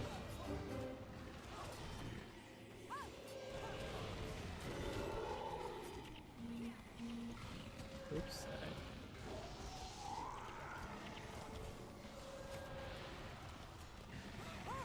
Had a friend named Caboose? Wait, what? Reminds me of it. Yeah, sorry, this treasure hunting. Really? What's the other game that it reminds you of? There are peaks, but yeah, you leave there and go to all the starting point changes. Really? That's weird. I wonder if that's a bug. Was that their actual name? Was their actual name Caboose? That's a weird name. I don't know if I would ever want to... I mean, Caboose is like my favorite character in Red vs. Blue, like hands down. He's my I think he's a lot of people's favorite because he's just like... He's just so funny. Okay, he's so funny. I gotta watch that whole series. I don't know how the later seasons are. I'm sure they're probably not as good as the first few seasons, but oh man, if you've never watched Red vs. Blue and you want just some lighthearted, like, you know, off the wall, like random comedy, and it's just like you don't even need to know what's going on. It's just really funny. It's just really, really funny. Love it. We have albino rats. We could have these as pets. Ember died again. Great. Can we just kill these enemies, please? Oh my god. So many enemies. These fights are so long.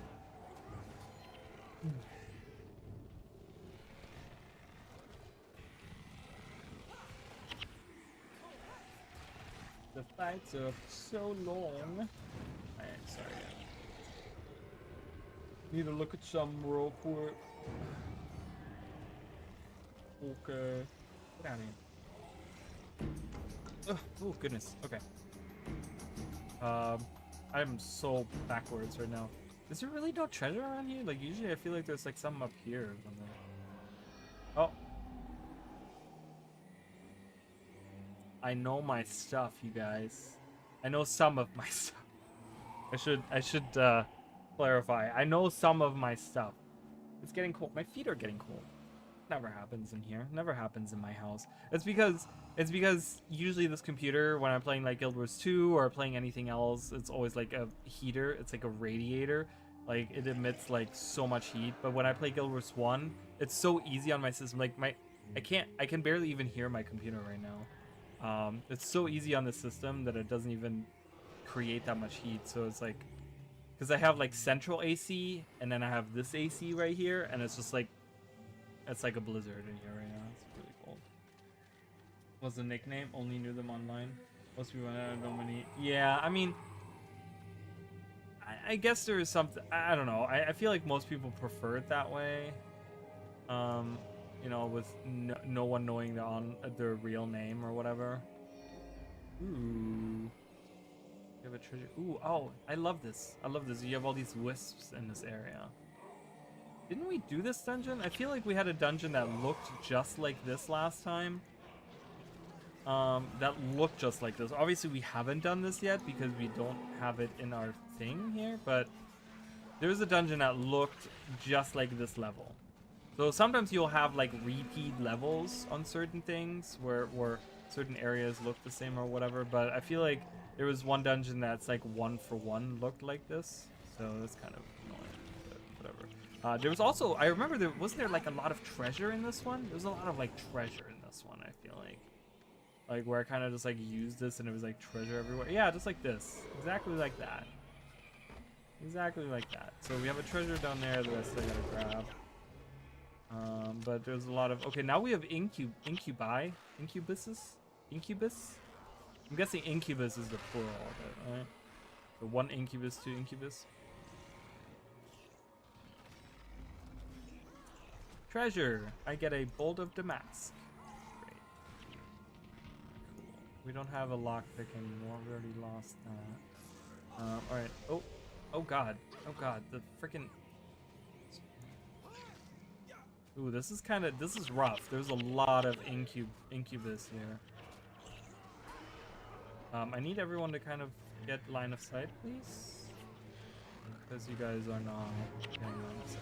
No, that's not good. I hope no one is healing. No, all of the pets are dead, and Ridlock is about to be gone too. Yeah, Ridlock just died. That's okay. I can summon Ridlock again.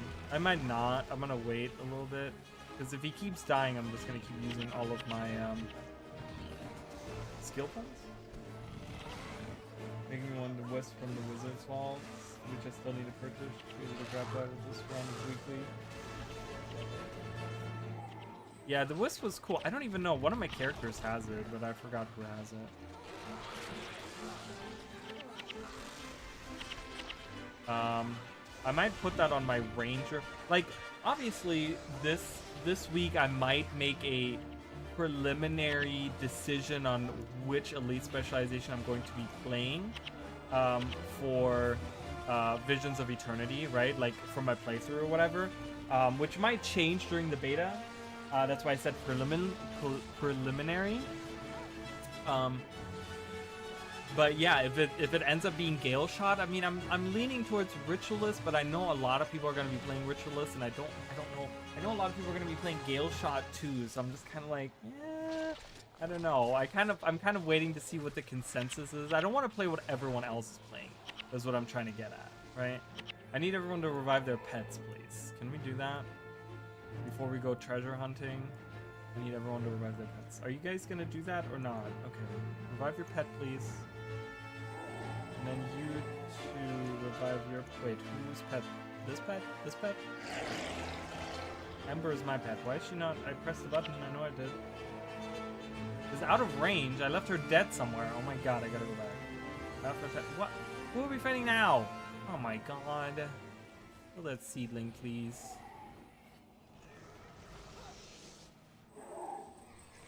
Okay, I gotta go back. Where's my pet? Somewhere down here. Where did I leave her? I didn't realize that I didn't revive her. Oh my god, I left her like way behind. Alright, we're going all the way back. For Ember, she's somewhere dead on the ground. Probably to the left somewhere. There she is. Corpse of pet. Come on.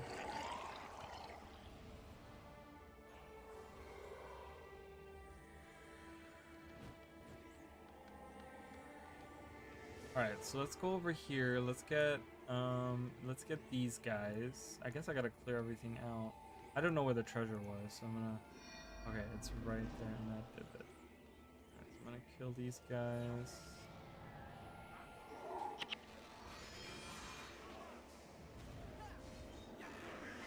I wonder what kind of like other enemies we're gonna see on Castora, right? So in the latest reveal, right, like with the ritualists and stuff, they had this like weird boar creature that like looked really weird. So I got 118 gold out of that. That's pretty nice. They had this like weird boar creature, and like with all these like different tusks and stuff coming out of it. That's really cool. And I wonder what other creatures, like, are we gonna see new creatures? Like, are we gonna see like a whole new species of creatures? I don't know. We saw that giant crab slash carca thing or whatever. That looks really cool. I love that. It seems to be like, I don't know if it's like a meta boss or world boss or raid boss or whatever that is, but I can't wait to see that in game. So very excited for that.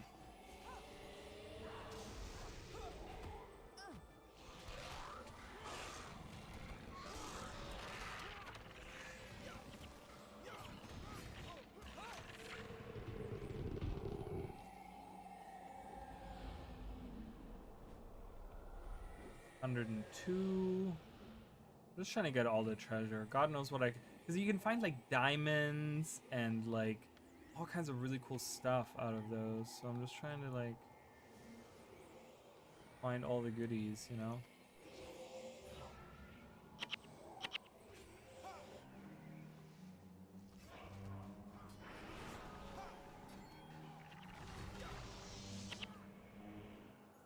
I don't see any more things on. Do I need to use this again?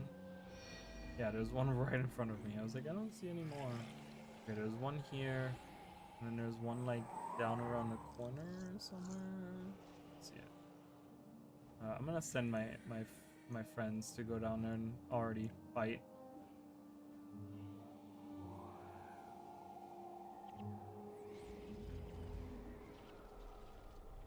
$132 gold.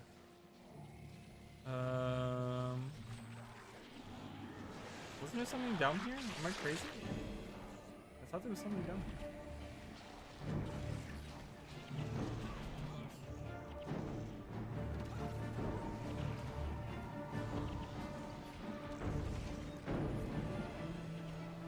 I really want ice cream right now. I want like...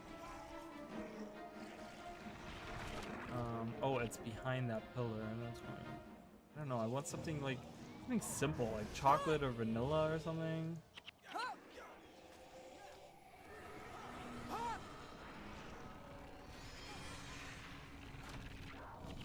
Mind you, I don't have any ice cream here, so if my craving persists, I might have to stop at the gas station and get some ice cream. You take what was hidden.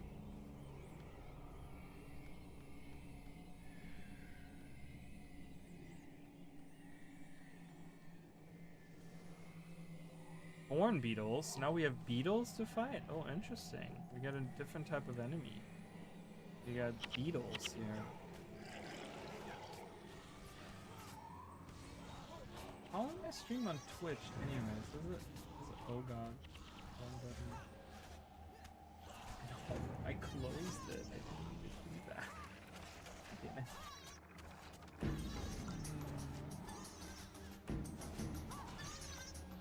I just want to make sure that no. Excellent. Alright. Because you know that's been giving me issues. Like a lot of the issues. Looks like it's fine now. I had too high of a bit rate. They wouldn't let me. They were like, stop it at once. You can't use all that bit rate. And I wanted to tell them to fuck off. But, you know, whatever. Twitch is still the main streaming platform, and I wish it wasn't. I know YouTube isn't any better, but YouTube has done me better than Twitch has. So personally, I prefer YouTube over Twitch. Doesn't mean that either are good. I just want a platform.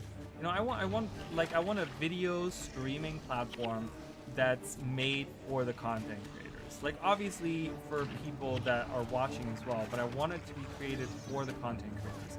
I don't want to have it where it's about the money making or it's about the like shareholders of that company or whatever. You know, like, I don't know if that makes any sense, but I feel like we've kind of lost our way there with YouTube. Being part of like Google and stuff like that.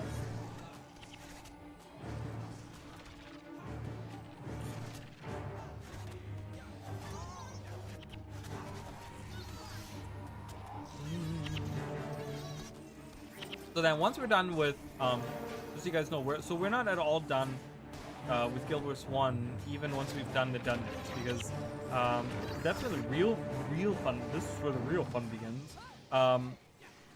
It'll be War and Krita time, which is like one of my favorite, like that's my favorite stuff. And I didn't mean to do that here. I don't know why I did that here.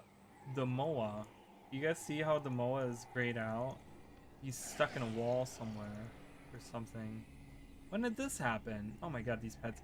You all stay here. I do not need the entire group of people to join me. I mean, oh, but then the MOA isn't gonna get out of the wall. I need the whole group here, please. Oh my god, where's the MOA? So quiet.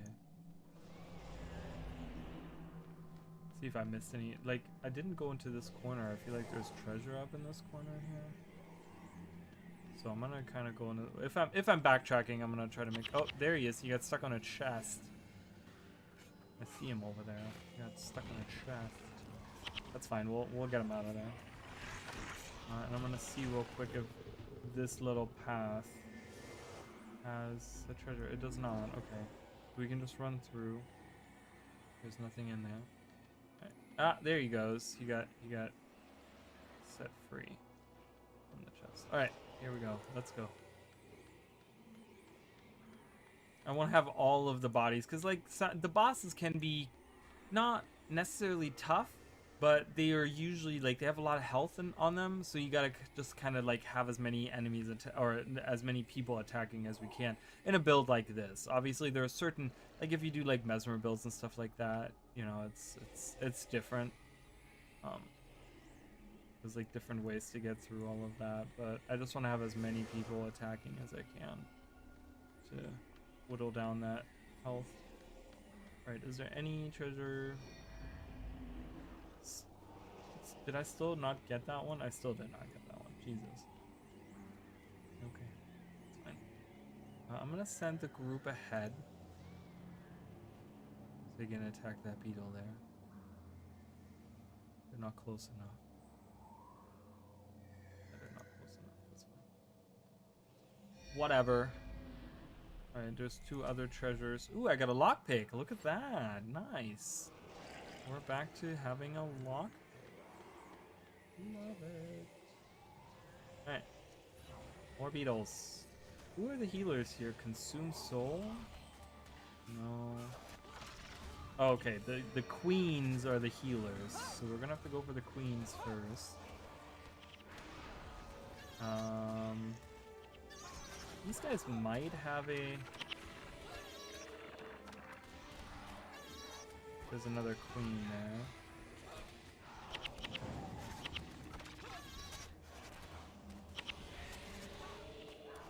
By the way, these thorn beetles, these are the roller beetles from Guild Wars 1. That's the roller beetle model from Guild Wars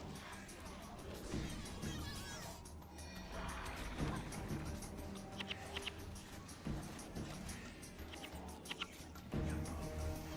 So what is this ability that consumes soul? All hostile summoned creatures in the area that flow take... Oh wow, so that's really bad for us. That's a very bad setup for us. Because we have a lot of summoned creatures with the minions and stuff like that, so that's not very friendly for our build. But we're back to Ophil. Oh, one of the Ophils just died from what? Or did it go out of... I might have gone out of range. Ophil? Ophil? Hidden treasure. Got 175 gold, and there's also another one. I'm gonna have you guys actually go down there. Do that. There's one up here that I can get by myself.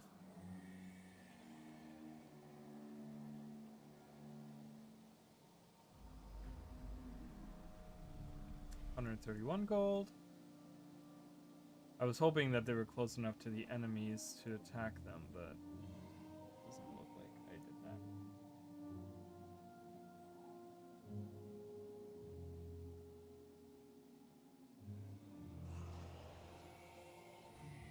Alright, here we go. Let's see, any treasure around? No treasure around, alright. So let's clear this out. There is an area map down there. I'm guessing there might be a treasure next to that area map as well. So we might have to go down there too and defeat those enemies. Is this a healer? There's a splinter weapon for you.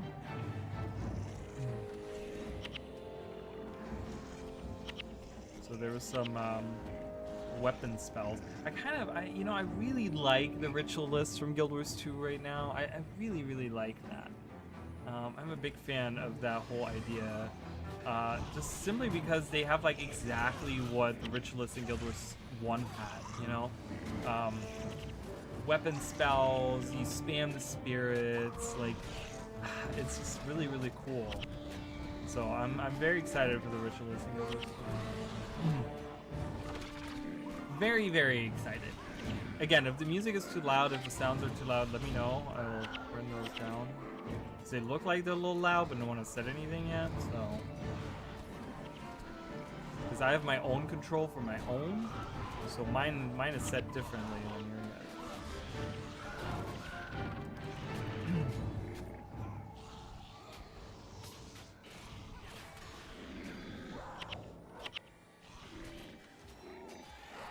Okay, so we can open this at least. We retain the lockpick, so we get a longbow here. Whose is that? Morgan?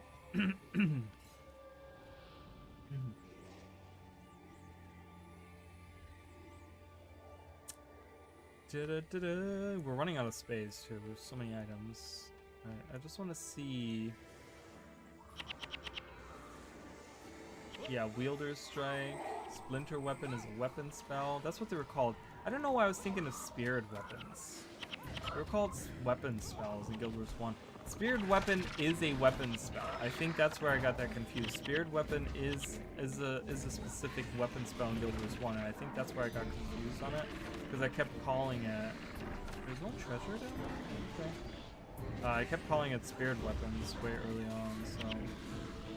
but that's okay. People are just gonna be like, well, Raleigh doesn't know what he's talking about. move on with their lives, hopefully. Is there nothing down here, really? No secret switch, no treasures, no nothing? Nope, definitely not. Alright, we move on. We move on!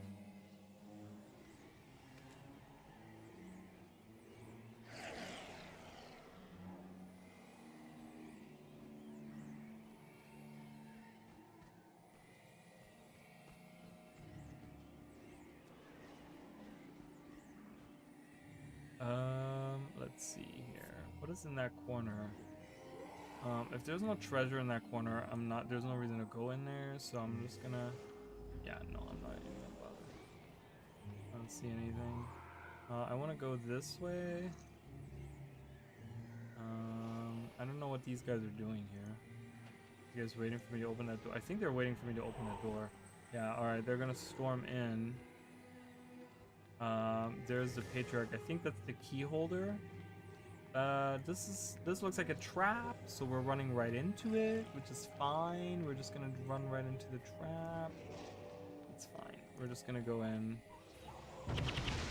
Oh god. Okay. Can you attack this? See if there's any treasure around. There's no treasure around. What did I throw? There's just like enemies appearing from what? The ceiling? What's happening? Well, we do have friendly units around. Many of them are dying, but that's okay. Are they dying? I think they are. But with all the corpses around, it gives us enough corpses to get minions, so we have a lot of minions around.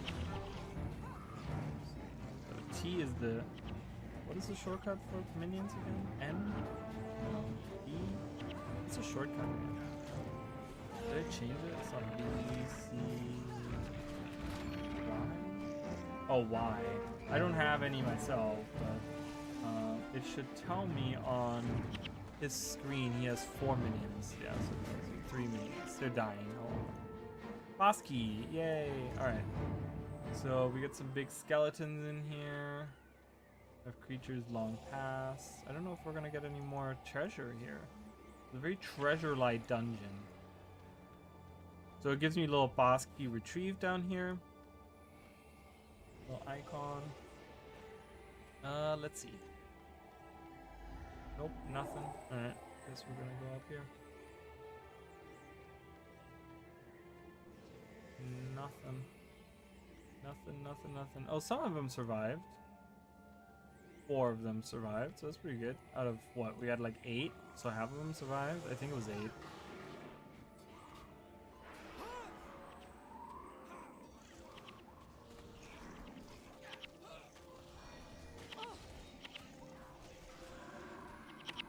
Yeah, look at those golden wings coming out every few seconds. That's what I want to look. That's what I want to see for Guild Wars 2. They should definitely. In my opinion, and I don't know how you guys feel, but I think they should have that on every utility skill. They don't have to have it like, because the elite skill where they have it like the wings come out and have this symbol behind it, right? Like they could just have the golden wings coming for all of those shouts. Like that's honestly how I wish that was. Now I gotta go on kick and block you. Kick is like really bad. Okay, I'm gonna be honest with you guys. Kick is just really bad. I'm gonna stop streaming on kick just because.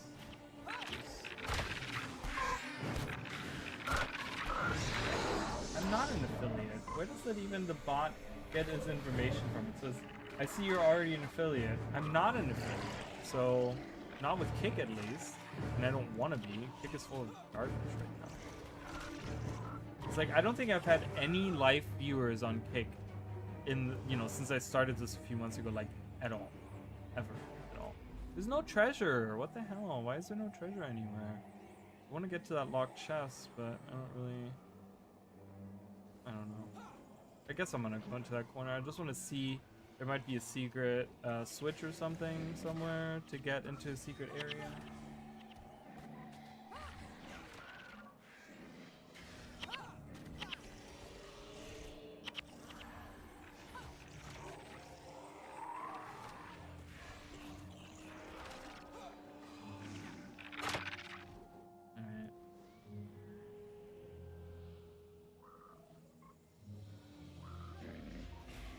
Nada. Nothing. Let's open that. I once again, lost my lock pick. Got a Scythe Mastery and a Monk's. Is that a yeah, Blessed? I think that's a Monk's. Yeah, there's nothing down there, so I'm just gonna move on with my life now.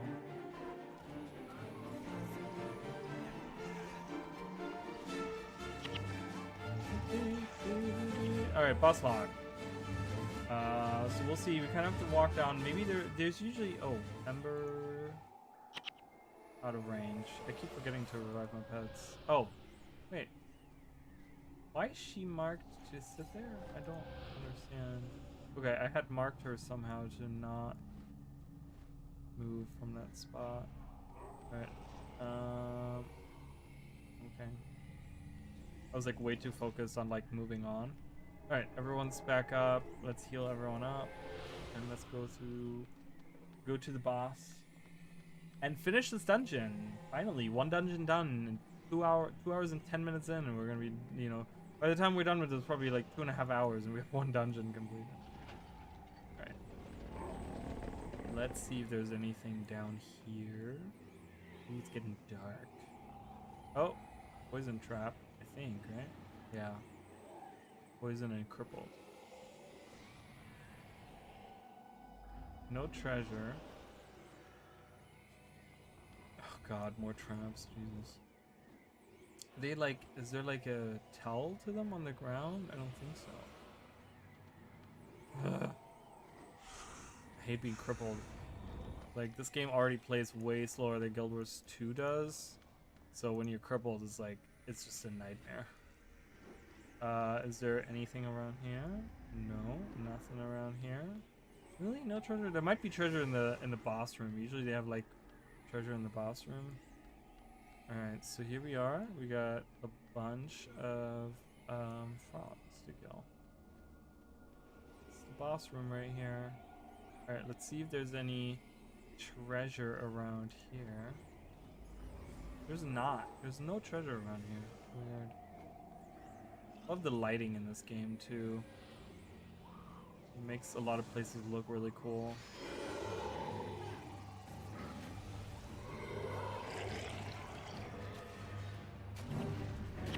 I'm gonna summon Ridlock just because having an extra person. A splinter weapon, and that's killing my group right now.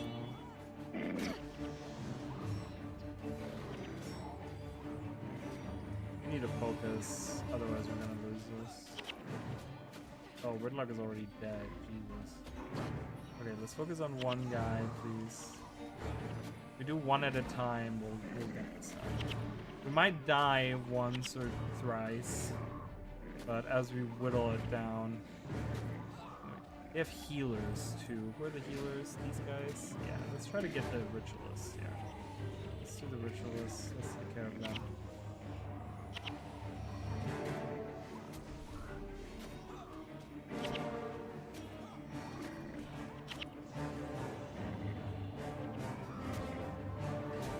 I can't see. Everything's green.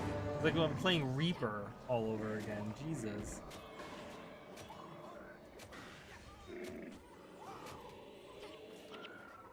Okay, let's kill this guy.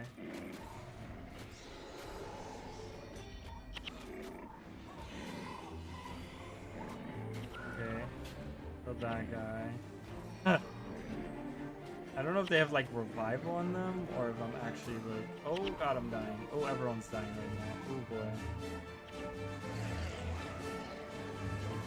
My group died, but we got a lot of enemies already dead. I think I got most of the healers out.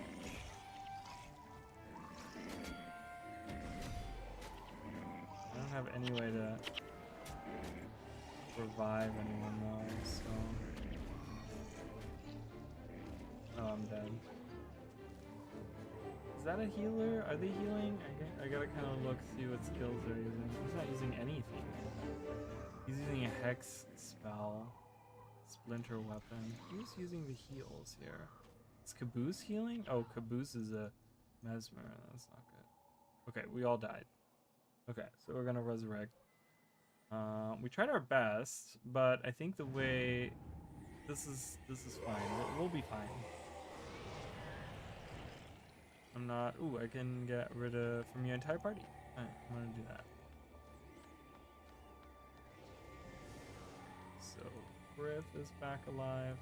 We didn't kill as many as I'd hoped we did, but we got rid of many of the healers. So right off the bat, I think I need to get rid of those guys. But what I'm gonna try to do is I'm gonna go over here in this corner. Tell everyone to stay in this corner, and I'm just gonna try to get like one of these groups involved. So that guy's gonna come and try to heal him or try to cast something on him. What does he use? Mending grip. Yeah, so they are the healers. Okay, so good. He's come already. Okay, let's go for the healer, please. Everyone's free to go to do whatever they need to do. But kill that healer, please. Kill that healer. Kill that healer. Everyone go attack that guy. Are they stuck? Oh, that's not good. No, there we go. Alright. So if we can kill that guy. Okay, perfect. So now we should be able to just attack these little guys, and then we'll leave Caboose for the end.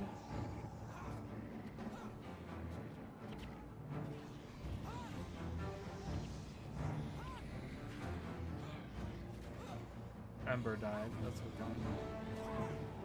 We're whittling them down slowly. Okay, they all died. Perfect. Love that. I'm gonna try to revive my pet. And so now we only have Caboose to worry about. So we're slowly gonna go. And the other ones are all reviving their pets too, which is fantastic. Meaning we have more and more bodies coming in here.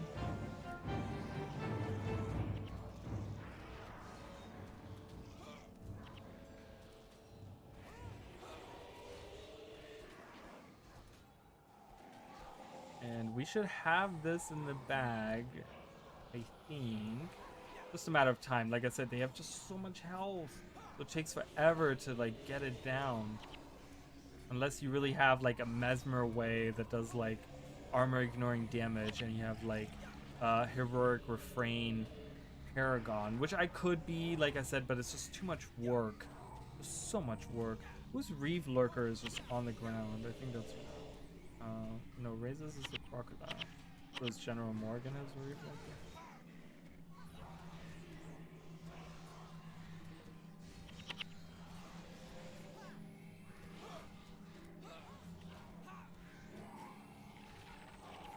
Yeah. So this is like, there's no, I don't know, tongue whip. I mean, I don't think he has any like mechanics. He's healing himself. I see that. I don't know what he's using to heal himself.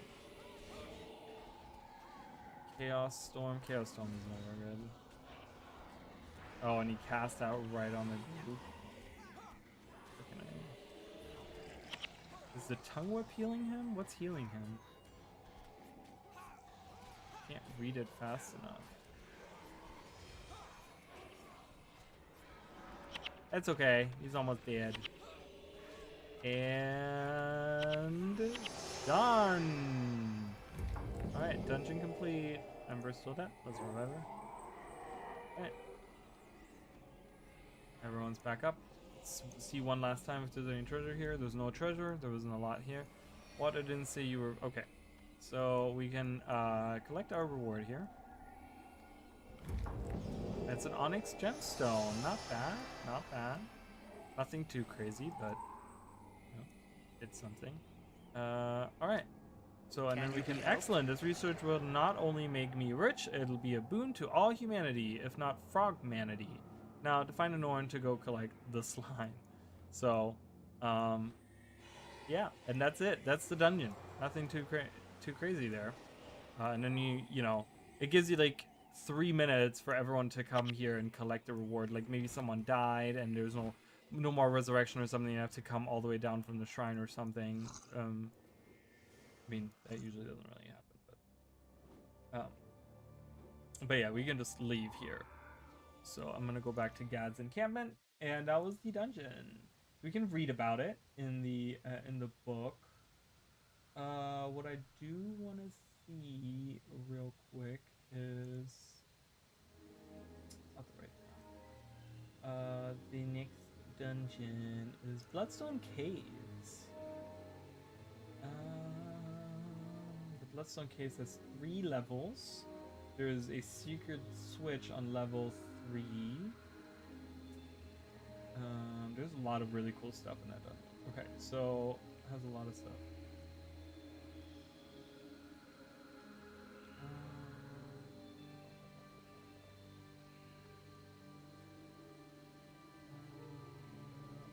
Where's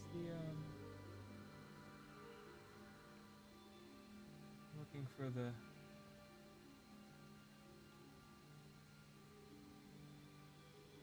looking for the person that gives you the quest.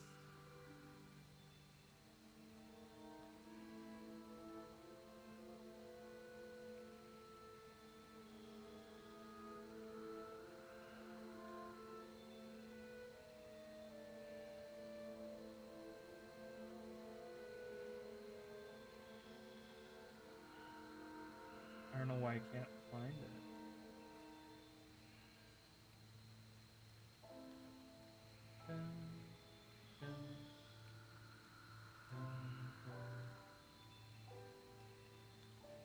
Crystal Method.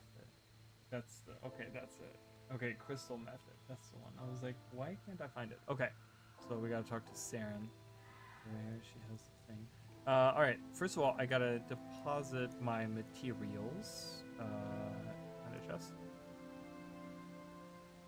There's something about being in Guild Wars 1 and hearing the music and stuff, and just it like calms me right away. I'm just like, man, like right away. And I get, obviously it's nostalgia too, right? Like I get this huge nostalgia kick of like, man, I remember playing through all of this stuff, but there's just something about it that's just like, it makes you just want to sit here and just like melt into my chair and just like listen to it, you know? And it does have that effect. All right. But I don't think I really need to identify any of these. I'm not going to use any of it. So I'm going to throw it all out. Sell it all. Sell it all. Sell all of it. Are you still here?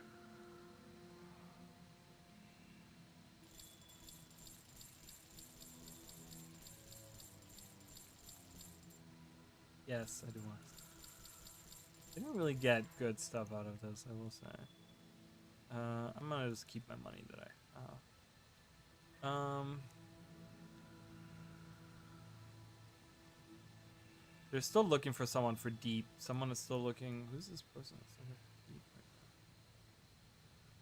There's no one here. Oh, this person? No. It says B Black Killer K. Okay. I don't see them. Do they just like teleport around? I guess they're just teleporting around different outposts. Alright, so the next one. So let's read about it. As always, let's read about what we write in our little journey.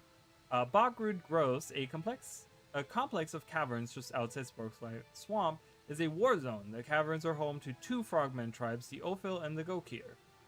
The habitats of these tribes collided due to some unfortunate miscalculations during an Asuran digging expedition, forcing the antagonistic creatures uncomfortably close to each other. Jesus.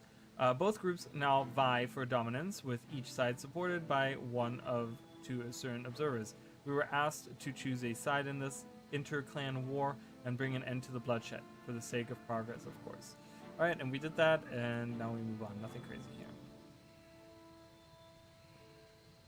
Welcome, friend. Crystal Method. I'll see if you return for more punishments, Petmaster Raleigh. Very good. Guess what?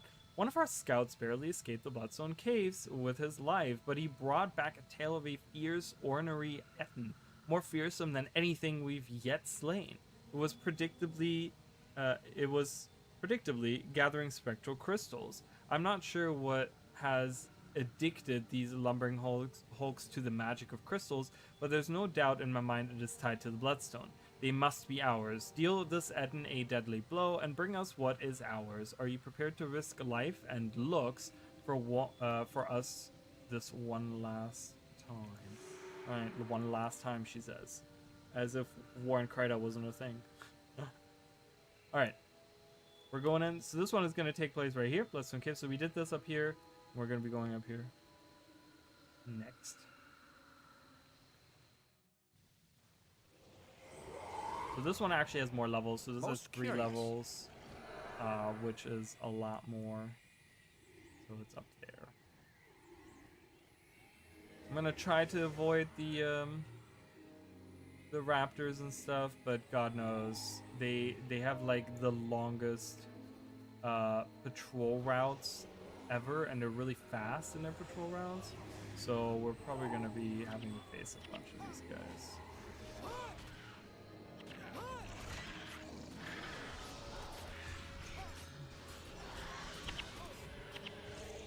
That's one thing you also don't see a lot in MMOs that I wish Guild Wars 2 had done more of as well. They did it a little bit, but they never did it.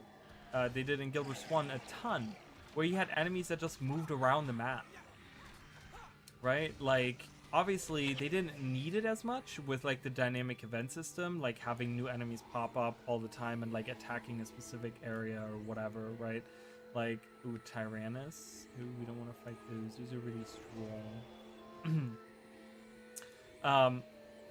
But it would have still been cool to have, like, you know, that was one big staple of Guild Wars 1 was like, just when you were in an area, you always had patrols. Like, enemies would patrol certain areas. They would run around. Like, these rappers, you're going to see them run around all this, like, open area down in the southern area. They're going to be patrolling all around it.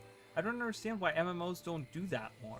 Why do they have enemies just standing in a field, right? Like, that's one of the things that's always so annoying. It's like, why can't we just have enemies, like, running around? Like, why can't they be moving across the maps or something, you know?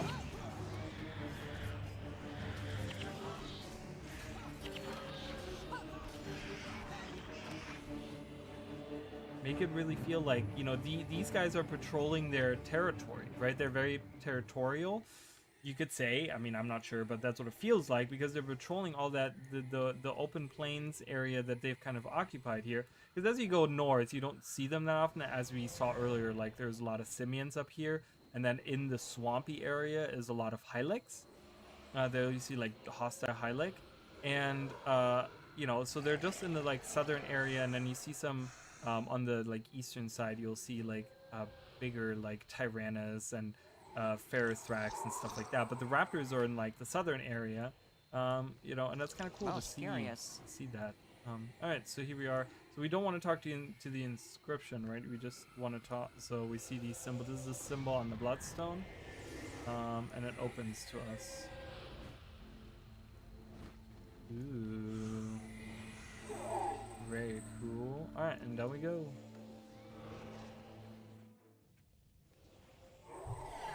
Alright, here we are. We've already seen the Bloodstone Caves, if you guys have watched the playthrough.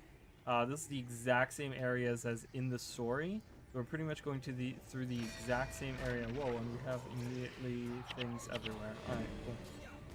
Forge Master. I think we have to kill the Forge Masters, don't we? Isn't there some applicable thing with that? But these are like different types of, I don't know if these are like trolls or giants or what they're supposed to be. But yeah, because the whole story is about the Ettins, but Ettins don't look like that. So it looks more like a troll, like a very traditional troll.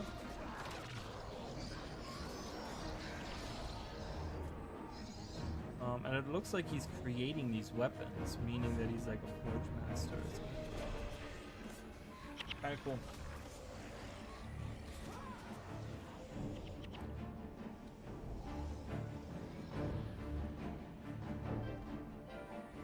Ruined bag.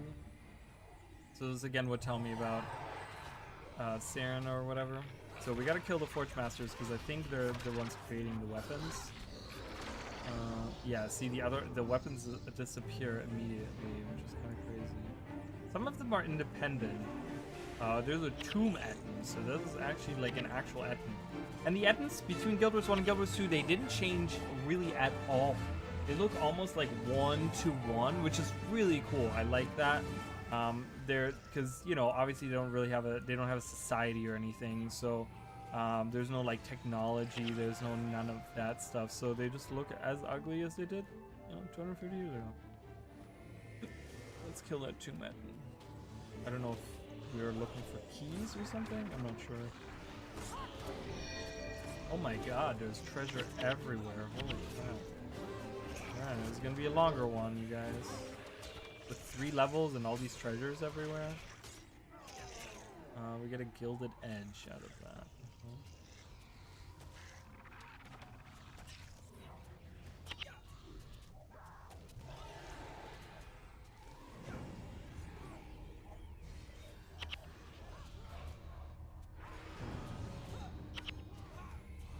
Can't bleed him, which is really annoying. They're just weapons. There's actually restrictions to what different conditions you could apply to certain enemies. Like if they didn't have flesh, you can't make them bleed. So that's still they tried to do the same thing in like Guild Wars 2 initially, but they kind of gave up on that. They wanted to do like different damage types and stuff, but they gave up on that a long time ago.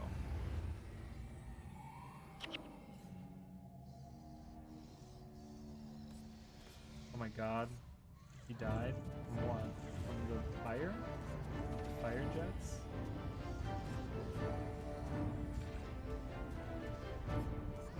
Treasure, I got what's hidden in there.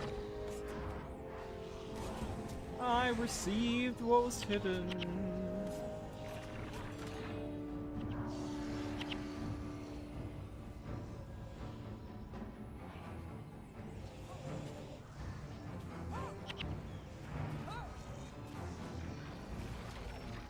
Okay, so it's a dead end.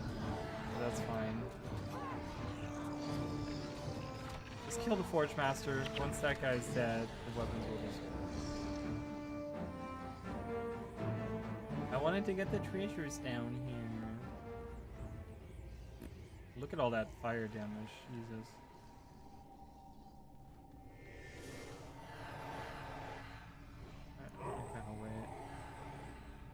And so we're influenced by whenever a creature dies near the bloodstone, it heals all other nearby creatures. So that's kind of nice for us because we have a lot of creatures. So anytime any pet dies or anything, we should be getting healed. Yeah. I'm gonna have to kind of pay attention to that and see if that's true.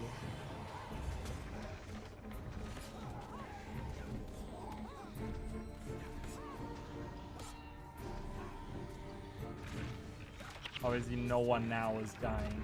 No one that I need to pay attention to, at least. Just enemies dying.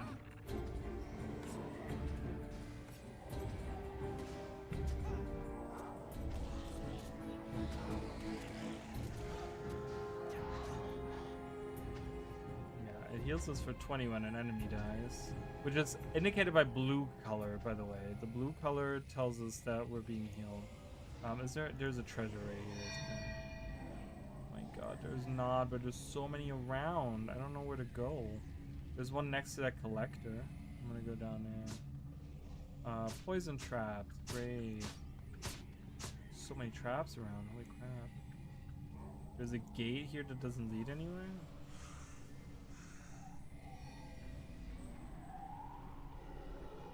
Okay, what do you collect? What now?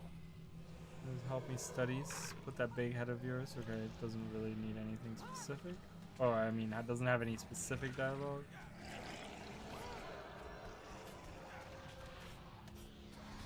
Alright, I'm gonna do this. I want to see. Okay, so we gotta get the key. So the first level, that's why there's so many treasures around. The first level is really short. We just gotta find a key. The area map is like right over there, and the dungeon gate and it leads out. So it's kind of nice that we're going down here. So there's a treasure over at that trap. Let's see if there's any other. Nothing around here. See, it's really cool. I love that, right? Like going through the dungeons and like being able to find like hidden treasures and stuff is so cool to me. I love that idea. You know, there's like this tomb raiding aspect to it, you know. And obviously it's not like game-breaking items or whatever, but it just makes it feel really cool. I really wish that Guild Wars 2 had some kind of like endless dungeon mode or something where you could kind of go through as like a solo player and find little treasures, you know, and giving you, you know, like maybe like, you know, maybe like a couple of silver for each treasure that you find or something, you know, nothing crazy, like nothing where it's like game breaking, like, oh my god, this is so overpowered, like you're gonna make so much money or whatever, but just something where, like, you know, if you're bored or you have nothing better to do, you can kind of go through this like you know, randomly generated like dungeon plays or whatever, and find some treasure. Ooh, a bone claw staff. I'm gonna go get that. Like I wish it had something like that. I think there's like a precedence to that, you know, and have it go to like level 100 or whatever, like many other you know, games do it, and just have it get harder and harder, and as you go on, meaning that there's like a little bit of a challenge too, like having it almost be like a solo challenge in a way. You know, the deeper you go, the better the rewards get, and the better you can get things out of the treasure, and then, you know, by the end of it you can get like really good items or something, you know, something like that would be really, really cool. I would love that. I'm gonna go this way. Paranoia Eden is the one that has the key that I need.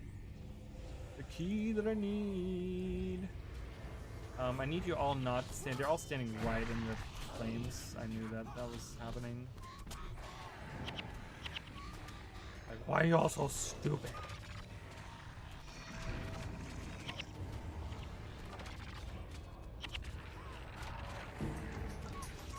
Right, yeah, so I got the key here.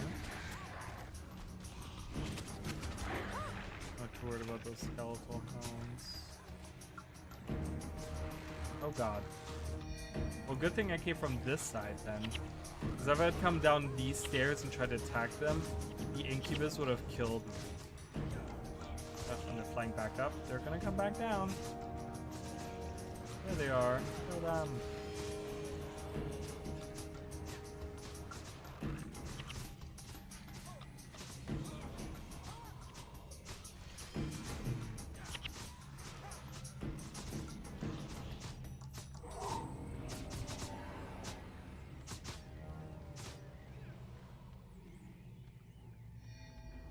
So there's more around the corner. So I went in a big circle now. That was a bad idea, I guess. Okay, Livia, don't heal while you're standing in the fire. That seems like a terrible... Oh god. One of our friends died. You gotta wait until someone revives them. Oh, they made at least they made the best out of it and made a corpse, use the corpse there. Okay, so I gotta go up here because I saw that there's a treasure like up here. So I want to get that, and then I'm gonna go actually this way because I see treasure right there. So, and then we're almost done with level 1. Level 2 is a little bit longer.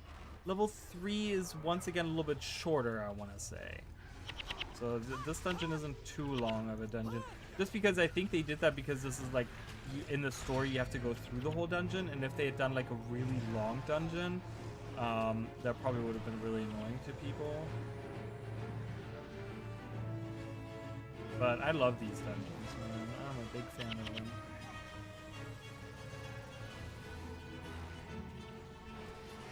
Because, you know, they're not like the dungeons in Guild Wars 2. Like, one thing that I always hate about the dungeons in Guild Wars 2 is that they're like done in 10 minutes, right? Like, same with fractals. Like, you go in and they're done in 10 minutes. And the reasons why I really liked fractals in the beginning was because they were like a time investment, because there was 3 levels and a boss that you had to do in the beginning when you did fractals. So you had to go through, you had to do 3 fractals and a boss, so it'd take at least 30-40 minutes, right? And that's what I kind of loved about that. It kind of felt like you were diving into these like different dungeons and stuff. And that was the feeling that I had like in Guild Wars 1, right? Like, you go in and you have these different levels you gotta go through, right? And find treasure and do all these different things and whatever, you know, and it just took a while to actually get through all of it, you know, and I like that. It's kind of like an investment, right, where you're trying to get through, you have to do this whole mission to kind of get to the very bottom and get the treasure and get the experience and get the you know, the points and stuff that you need to like continue your journey or whatever. So treasure and oh, we got a ghost. We got a ghost friend, you guys. So now we have one more body to help us out.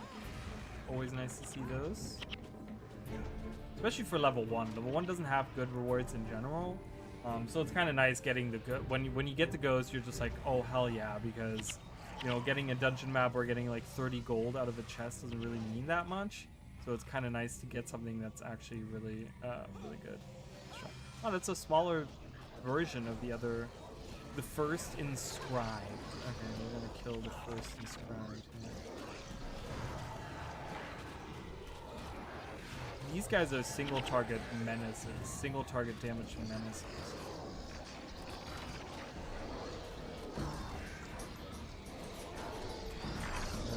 They'll certainly wreak havoc if they're all focused one target. It's bad news. Alright, 45 gold, so now we move on. There wasn't a lot in this level, but we move on to level 2.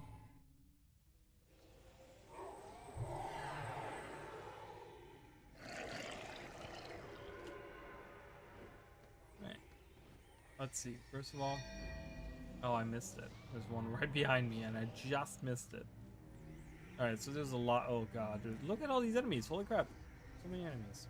And there's traps everywhere. There's poison. There's these things. God, it's gonna be fun, you guys. All right. Let's see if we maybe get a ghost friend to help us. We do. Awesome. Perfect. We get a ghost friend. So there's a poison trap on the ground there. You can identify it by these little smoky little mushrooms or whatever. Seems like they're getting affected by the poison traps though too, or something. Why do they have low health?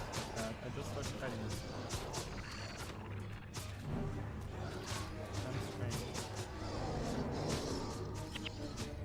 Get the Forge Masters. We need to get rid of these extra weapons that are popping up. They keep making these weapons, and I don't appreciate that. Go. Kill these. Is there another Forge Master around? Oh my goodness. Poison doesn't help. It's killing everything. Yeah, this is gonna be much tougher than anything we've seen so far. Dwarven Ghost is dead. My whole group is dying, by the way. I guess I gotta pull these. I gotta pull these enemies. Alright, everyone, kind of pull back, please. Can we all fall back, please? And be not in the poison. Ada is stuck. I don't know what she's... Oh, she's stuck on the enemy. That's never fun.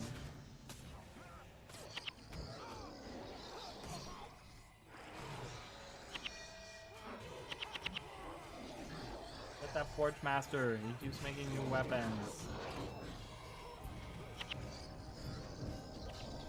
Okay, so that's nice.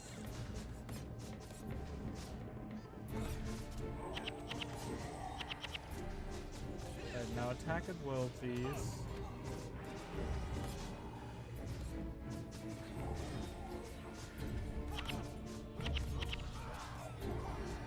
Let me focus on, like, I don't know, let's focus on one again, because this doesn't seem to be working very well.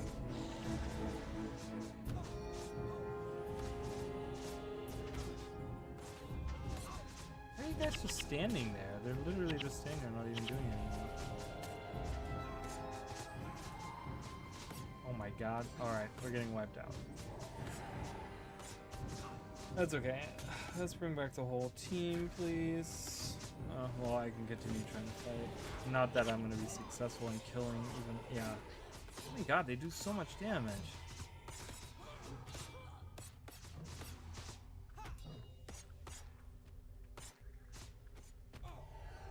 Alright, there we go. Jesus.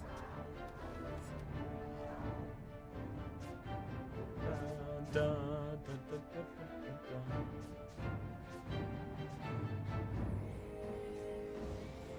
Okay, so we're back.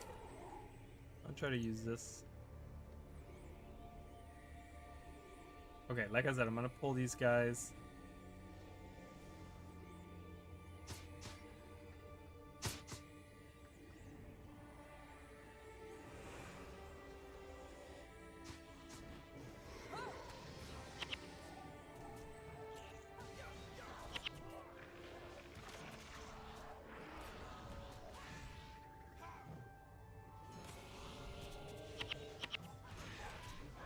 Yeah, I'm probably gonna finish this dungeon and then be done for tonight. Like I said, I'm gonna try tomorrow. I'm gonna try to do my Survivor challenge again tomorrow. I haven't done that in a while.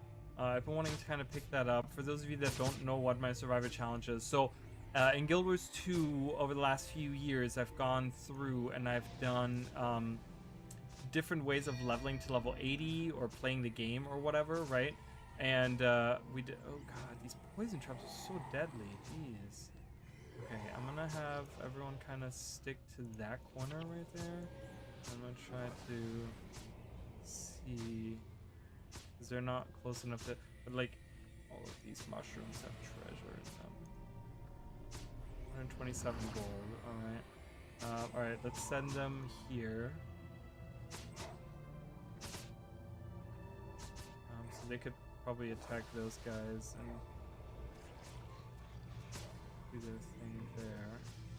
Should be okay. It's only 3 weapons, not a big deal. And there's no poison around to attack them either. I'm gonna focus on getting the treasure here. But yeah, so the first one that I did was the pacifist challenge. So I went through the game. I leveled up a warrior to level 80 without using any weapons. So I didn't have any weapons on. I was using armor and I was using other things and stuff. Then I did a playthrough of, I called it like it was like a pet challenge. It was like a tamer challenge. A Pokemon in a way too. I was kind of calling it like a Pokemon challenge because it was just a ranger, and again, no weapons, and I only had signets equipped, and I had a pet that would do all of the fighting. And I actually did map completion with that pet, and I actually went to Cantha and I did map completion there as well. And the Marsh Drake was the pet that gave us, like, that was like the best one out of all of them. Because it was just really good. The Marsh Drake pet was like the best out of all of them. It was like, it was better than, like, I don't know, like any of the other ones that I thought would be better. Is there a treasure here? No? No. Okay, fuck those 87 gold, I don't care. Alright, let's go. Oh, hello. Yeah, so I kind of went through. These traps are so annoying. Holy crap, these poison traps. They're gonna annoy the crap out of me. But yeah, so that was a challenge. And I did one that I never finished. It was getting kind of boring, but it was using the, there's a combat tonic that gives you specific skills in Guild Wars 2. It's called like the feline, something feline or whatever. It transforms you in like into this little like lion cup or leopard cup or whatever, and I tried to go through that. It got really boring by the end of it, and I was like, this is not, this is not interesting or cool, and like people kind of dropped off watching. Like I feel like people, like a huge amount of people, that was right around the time people started losing like really big interest in my streams and my in my videos and stuff like that. This was when like Guild Wars 2 was like in a fairly bad spot, I want to say, overall. But yeah, so I didn't really get the viewership that I wanted from that. Both of those gave me gold, by the way. Oh god, okay, shouldn't have done. Wow, they mine shocked me. I got hit by 8 mine shocks. Jesus. And there's enemies on me, and I have 2 groups on me. Oh my, I have 3 groups on me now. Jesus. This is bad. Okay, if we can focus on like just picking them. Oh my god, there's another group. I gotta get rid of the Sportsmaster. Get rid of the Sportsmaster, please. He's bringing all the weapons. He's bringing all the weapons.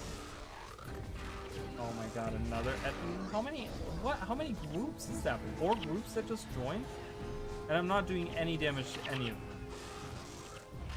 Oh my god.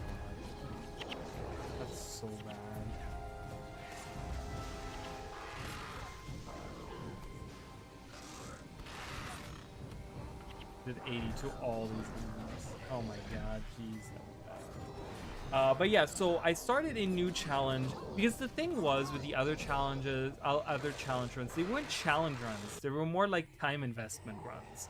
They were more about like how much time can you invest in this game, because it wasn't the challenge. There was no challenge to it, right? Like it didn't matter if I died. I would just like go to the nearest waypoint and then just try again. You know, it wasn't anything. I felt like there wasn't really any challenge to it. It was just a matter of investing time. So I've been trying to come up with a new challenge. So I have a new challenge that I'm doing now. I call it Survivor Challenge. So it's no weapons, no armors, no skills beside your healing skill. You get to use your original healing skill, no traits, nothing. And it's permadeath. So if I die, I have to restart from the beginning. And yeah, so I've been kind of I'm trying to make that happen. Kind of trying to get in there. But it's very tough. Like the issue isn't that I die all the time. The issue is that I run out of places where I can get experience. So because you have to be in level appropriate areas as well. Okay, if we can get rid of some of these, I feel like we didn't kill a single enemy in that whole attack that we had earlier.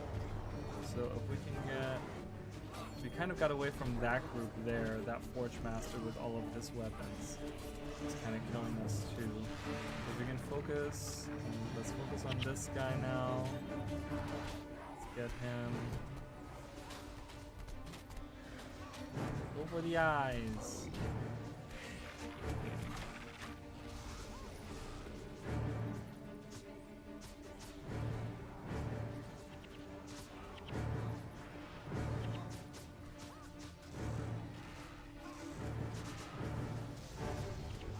Okay, we did much better there. And we have an army of undead now too, so there's a treasure around here somewhere though. But yeah, these stupid traps are so annoying. Okay, I'm gonna have everyone kind of stay down here. I think this one had a didn't it? Yeah, it did. 156 gold out of that. Where did that ping? I didn't see it. I was not paying attention. I'm gonna kind of I'm gonna go down here by myself. I'm probably gonna die, but was there anything down here? I didn't look at the maps. I didn't see what pinged and what didn't. Because there was the one that I revealed, but then there was others as well. Back here, maybe. Something.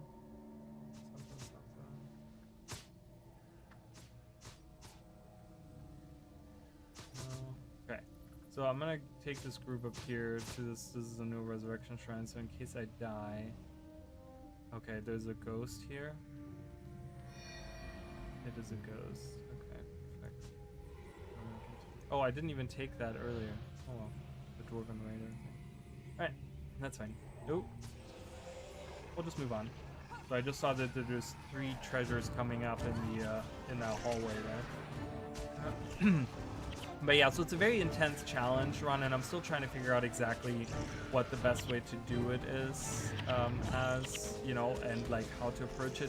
I found the best spread of experience points so far have been actually going through the human area, going as a human. I've done every race now. I've died quite a few times, but going through every race, racial area, starting area, the humans was the best. The thing is, the char was the best in the beginning, but it dropped out by the time you get to level 10. It dropped off so fast to the point where there was nothing else to do in the starting area that could get me experience points, unless I could backtrack and like do the couple of events every so often that would give you, like, even without weapons, that would give you some kind of you know, something. Oh god, these are stinging poisons.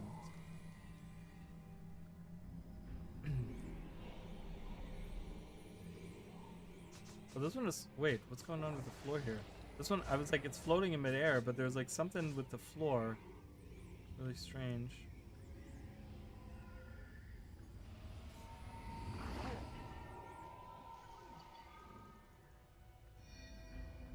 Alright, so there's a treasure down there. Oh my god, I love that. You can see the actual animation of it coming out of the ground. Ooh, we might get another helper here too. So these are friendly for now. I have a feeling attacking that crystal Etna is gonna change that somehow. So okay, I have another dwarven ghost friend. We're doing pretty good. We're up. I don't know how low everyone is. Okay, they're pretty low on death penalty, but that's okay. Alright, the crystal Etna is who we need to defeat. Again, I don't know what happens with the skeletons. Will they attack me? Yeah, they turn evil once I attack that guy. So if we can just focus on that guy, get him down real quick before anyone else starts moving and doing things and whatever. Okay, so I killed him.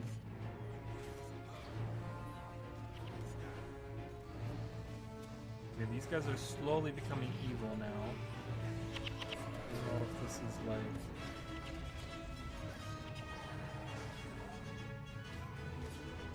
This might become an issue. One of the ghosts just died. Yeah, we have all these enemies now. Yeah, this is bad. These weapons are so strong. Holy crap. Can I deal with the undead first? Is that easier to deal with?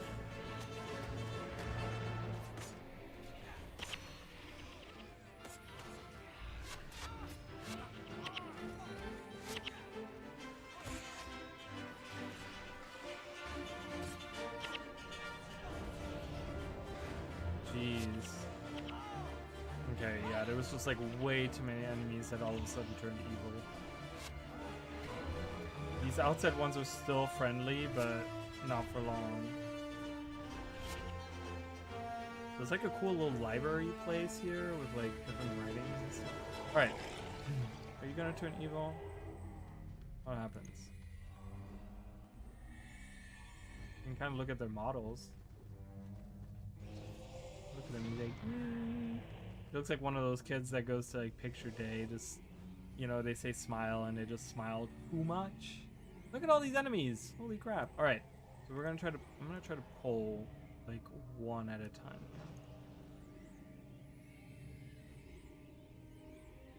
Yeah. What did I pull? Oh god, and they go back immediately? Oh god. All right, this is never going to work. This is never going to work, you guys.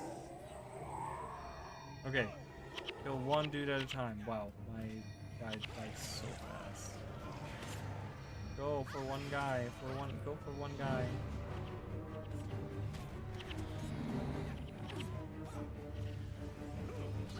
Like, I don't think they can resurrect them. I don't know if they have healers here. Go for one at a time. Ooh, this might be really rough, you guys. I died. Ooh boy. Yeah, this is not. Who's healing? Do we have healers here? Who's the healer? Illuminous, wizards. No one is a healer. No one heals here, but. Oh boy, that is not good. Are these gonna just stay like this? I don't know.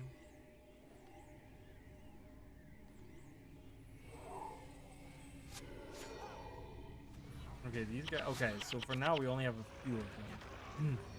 So we can focus on just these guys. I'm gonna use this. These are undead, so this is like holy damage. Holy damage does twice the amount on undead. So I do 160, which is actually really good.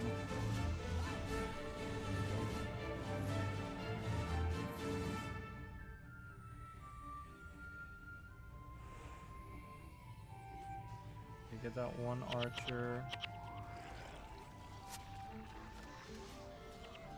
One archer.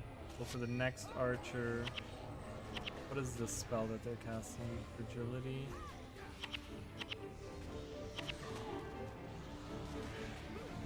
Okay. Go for the next archer. One after the next, after the next. Coming down one after another. Okay, next archer. Alright, we're slowly thinning out the crowd here, so this is good. It's because those weapons, those scythes, are like insanely strong. They do so much damage. As soon as they get involved, all my pets die. Like, you guys will see it. Look, they do so much damage in AoE too, that like the pets just immediately Ember dies. They target Ember immediately and she dies. It's crazy. All the minions die, everything. They have really good cleave for weaker opponents.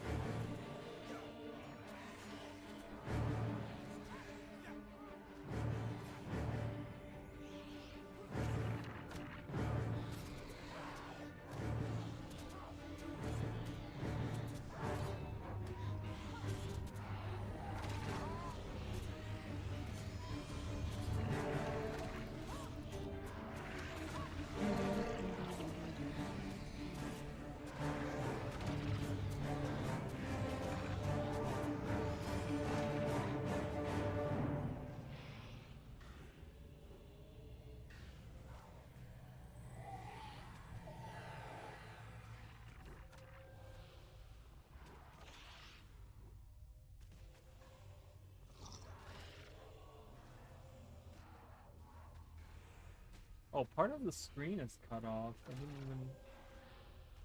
Wait, how is that... On YouTube, part of the screen at the top is cut off, and I don't know why. Is that always like that? That's kind of annoying. Because I have it fitting exactly onto my screen here, but it looks like it's cutting off some stuff for you guys, so I'm sorry about that. Alright. So we've survived that. That's good. This time around, at least. There was more treasure around here. I just don't know where. I don't know if these guys are just... Oh, right in the middle? Where? Is it right on... It's literally... He died right on it. I was like, what? Yeah, I guess these guys just stay there? I don't know if they're like bugged or something. I'm not sure.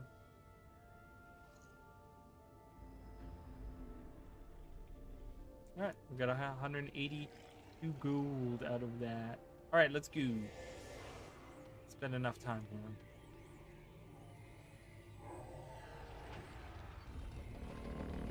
On to level 3.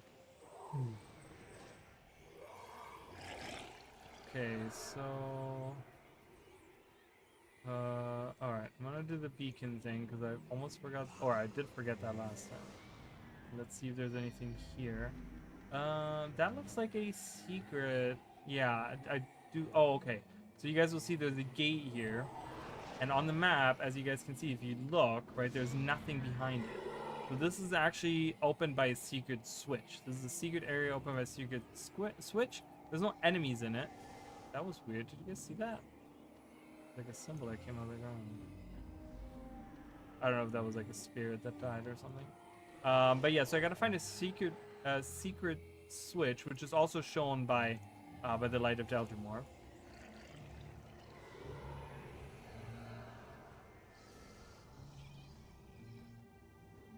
Yeah, I know. It's crazy, right? How like that changed too. I think I like the way that it works now in Guild Wars 2 because you have copper, silver, and gold. It makes a lot more sense in my eyes.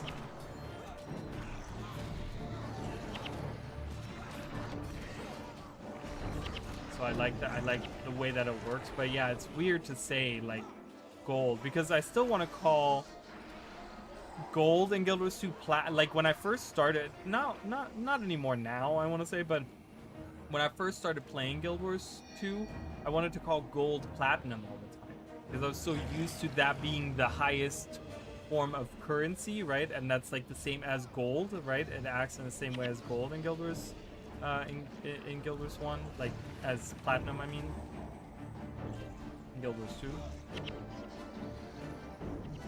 Alright, everyone get out of the poison, please. Worried about the pets because they don't get any death penalty, but we have 35, so that's kind of dangerous.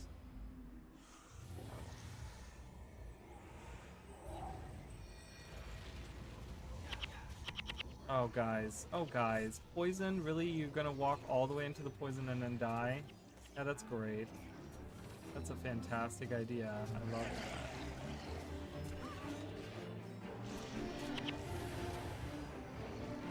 I mean, I'm in poison right now too, but...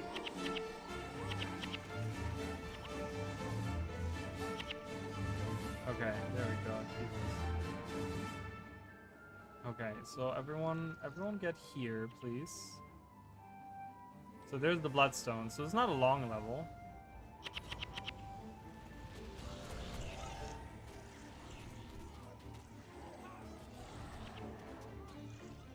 Like I said, the second one is definitely longer. So there's a secret switch. A secret switch. So we'll go to that in a minute. I want to kind of explore around here a little bit more.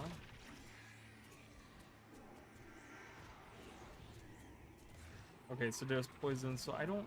I guess we're gonna go back now, because then we can just come back to this area and it'll be fine. Alright, so let's go. Let's go see the openness.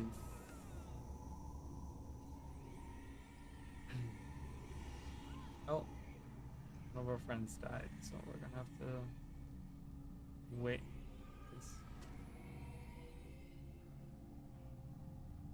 The Bone Horror turned evil because the minion master died. Oh my god, you guys, running into the poison like that. I'm gonna let them figure it out. Guys, standing in the poison to heal everyone is not a good idea.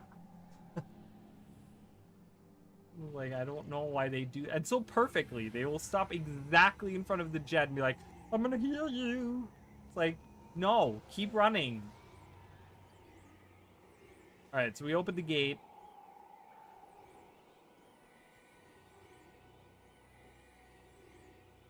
Let's see. Alright, so we have usually... Oh, I already unveiled one of them. What did I get? Oh, I got Delta Steel Ingot.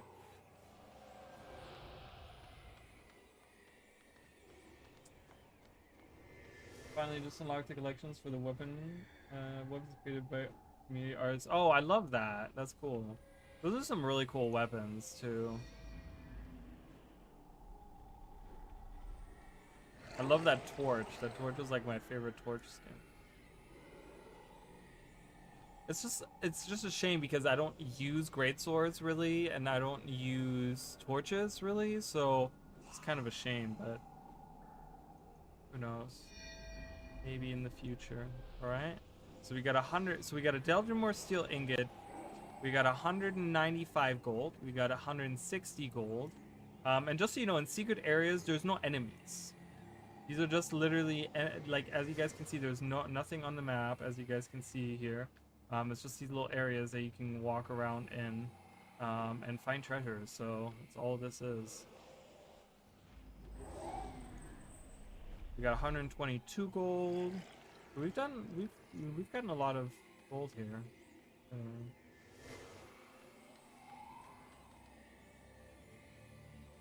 Nice Guardian. The sword is not just Guardian. Yeah, the great sword is great on Mesmer too. Where was this? Oh, it's right there. Jesus, there's so much going on. Let's see it. The greatsword is fantastic on Mesmers, because it has the little, like, it has little tassels on the side and they spin. It looks really cool. It's perfect for a Mesmer. Mesmer that uses longsword, yeah. Love the little tassel on the sword's handle. Yeah, that is cool too. Ooh, this is a Dwarven ghost friend. Okay. Up on the hill here. Ghostly ally. Oh, I'm gonna kill this rat accidentally, because he's like standing right here, and he's gonna get hit by my shockwave. Unless he's walking away far enough. Oh, he walked far enough away. He didn't get hurt. Okay, so the rat looks. 181 gold.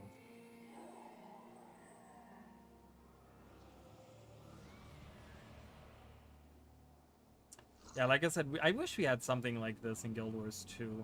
Just something where you can, like, just go through all these randomly generated dungeons and go through like 100 levels of them and it gets like increasingly more difficult. And it could even happen where you start from scratch, where you have like no abilities.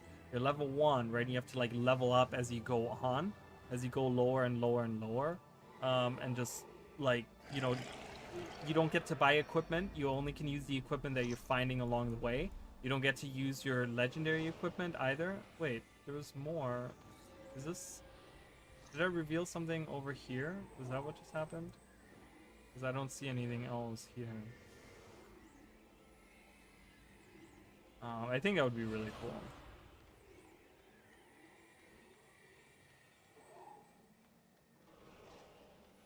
And 2 pink yeah, yes, I know. It has like 2 of them. And the lunar cycle, yeah, it's really cool. It's a great design for a weapon. All right, so I think that's all the... We got 147 gold, so we got a ton of gold out of that. Altogether, probably about a platinum out of just going through there. Now it's time for the boss.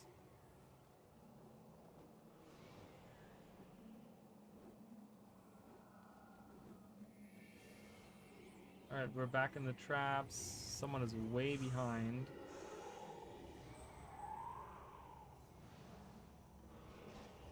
Problem is I don't want them all to be way behind, because if they're way behind and they get hurt, then the healers aren't close enough to heal them, and it becomes like a whole thing. So I'm just gonna kind of do little stops in between, get everyone together. Morgan, why? Like literally stopping in the poison to heal. It's like, dude. Stupid AI. Jeez.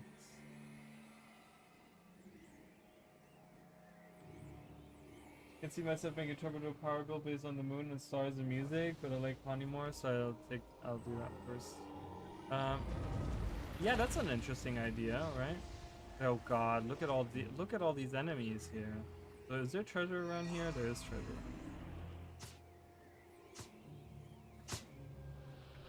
And traps. Can't forget those. I'm gonna send these guys off, so I don't have like a run.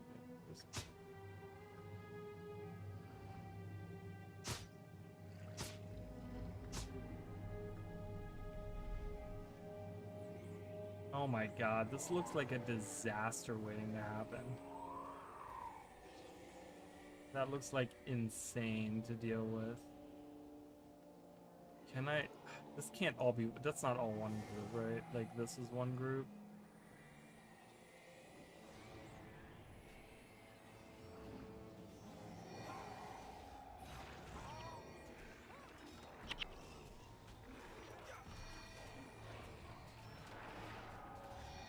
Please just attack the first inscribed, please.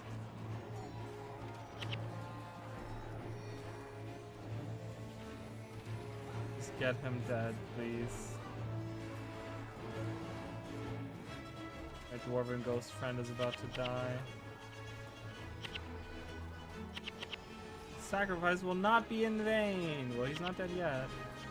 And we killed the first inscribed. The first one. First of the first inscribed. Okay. He did die, but that's okay. The dwarven ghost. Where did he die? Okay, so now focus on this guy. Just focus on the guy in the middle there.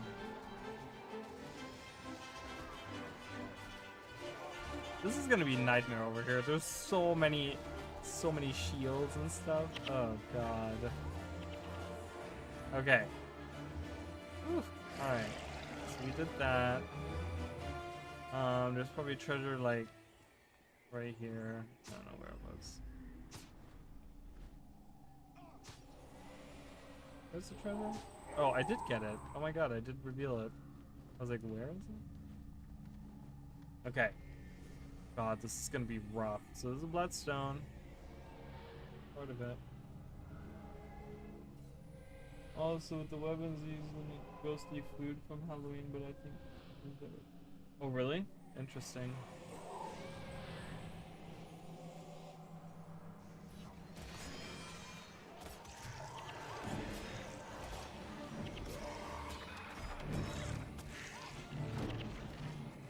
I kind of want to just go for the boss, because I don't know if he can summon more weapons.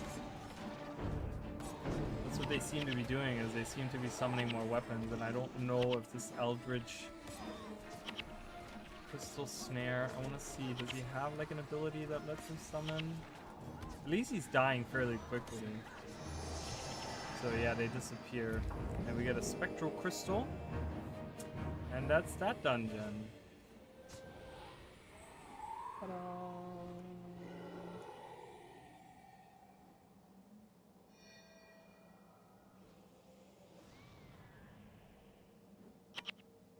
Oh yeah, I mean the collections are almost like little treasure hunts, you know what I mean? Let me see if nothing else.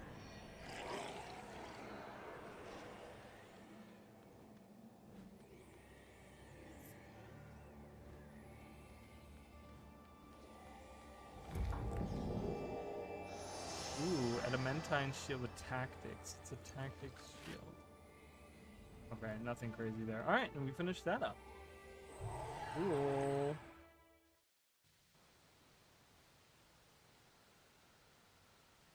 I mean, there's so many games that are all about, like, spelunking, like, going down. Like, even Pokemon had it in, like, Diamond and Pearl, where you could go down into the, like, underground and, like, search for, like, fossils or whatever it was, right? Like that, something like that. So. Capturing the apes is kind of like treasure hunting. Not exactly, but sure. Alright, so we got her the Spectral Crystal. May the gods that is protect you. a greater find than I had dared dream.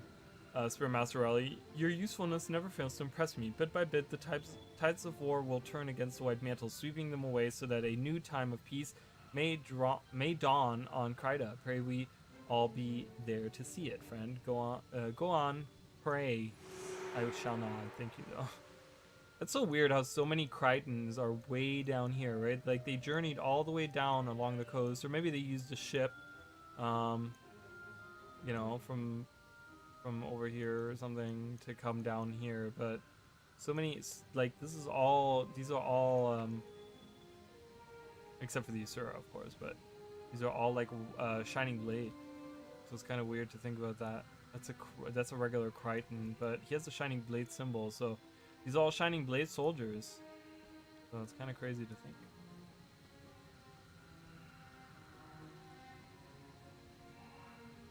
Yeah, I mean, Tomb Raider is really, really cool. The statuettes that you need to collect an End of Dragons remind you of that. Yeah, I love that type of stuff. I love going around finding little treasures, and it doesn't even have to be anything like I said, it doesn't even have to be anything like life-changing or like, you know, really, you know, if I just have a chance of getting a really cool drop, like that alone would be more than enough for me to go, yeah, I want to do that again, you know? It's just the fun of like going into like little corners of finding hidden little things and doing little puzzles and finding little switches that open little areas, and you go in, you find it, you know, it's so cool. And I think Guild Wars 2 is really set up like where they could have something that would be like that, right? Like imagine you go through these little dungeons and you get like jumping puzzles or something where like you have these treasure chests that you can find everywhere. And there's like one treasure chest that's, you know, you have to jump from like the, you know, across like little pillars or whatever, and there's like a chest at the end of it, right? And even if you just get a bunch of blues and greens and maybe like a few silver out of most of them, but you get like a rare chance, like you can find materials out of them, or you can find like, you know, like higher end materials, you know, you can find like tier 6 materials, like that's already worth it for some people, you know? Or you have like a really, really, really rare chance, like how we get that in like, if we go through like Icewood Saga, how you can get those little chests from all the like the racial chests or whatever, from the Dragon Response missions, like you can buy those chests, where they have like a really low chance of like an infusion or something, you know, and you could have like different infusions that could potentially drop or something, but have it be like really, really rare, that not a lot of people get it, you know. That would be like incentive enough, right? The Dwarven chests in Thunderhead Peak, the treasure chests in the Beetle Walls of Jahai. Yeah, right? Like, that's why I was hoping Warclaw Sniff would lead us to Hidden Walls. I know, yeah, I wish they would have done more with that, too. Because I like the Fox Spirits, for example. Like, that was really cool to me, you know? I like that idea. I just wish because the problem with that is once you realize where they're all at, like I can go into End of Dragons right now, like I can go and specifically Saitang Province, and I know where almost all of the chests are because in the early days of End of Dragons, that's what I would do every day. So I'd go through. So they kind of changed that with Janthia Wilds, where all the chests that you sniff up, right, they have like randomization on where they're located. So that's kind of cool. So we stopped doing the puzzles, the mini puzzles, right? Because the puzzles don't really add that much to it, like picking up a rock or placing a box next to other boxes or whatever, right? Like doesn't really add that much in depth, right? There's not really puzzles to that, right? And instead they went with like the randomization of the locations. So I like that, but it's like I want them to kind of go crazy with that part of it a little bit, right? Like if I know the general locations of where these spawn, then it's also not really that spelunking, you know what I mean? So like I said, I would like to have like randomly randomly generated dungeons. You go through like 100 levels and there's just like they look different every time. They did the same thing in Guild Wars 1 where how they designed the dungeons was they used different dungeon pieces and just kind of pieced them together differently. So that's why you see a lot of tunnels that lead to nowhere because they blocked it off, because in that dungeon they don't use it, but in a different dungeon they might use it, you know? So it'd be kind of cool if they did the same thing in Guild Wars 2 where they just take these different like pieces and kind of like map them. I mean, that's how most of them work anyways, you know? So, yeah. Again, I hope Visions of Eternity incorporates a lot of old masteries. I doubt they're gonna do all that. I can't wait to hunt down all the spirits again. Yeah, I doubt they're gonna incorporate any of the old ones, but I think with them looking more and more at older systems, I'm hoping that they're gonna maybe look at some of these older masteries, and kind of bring them back and stuff.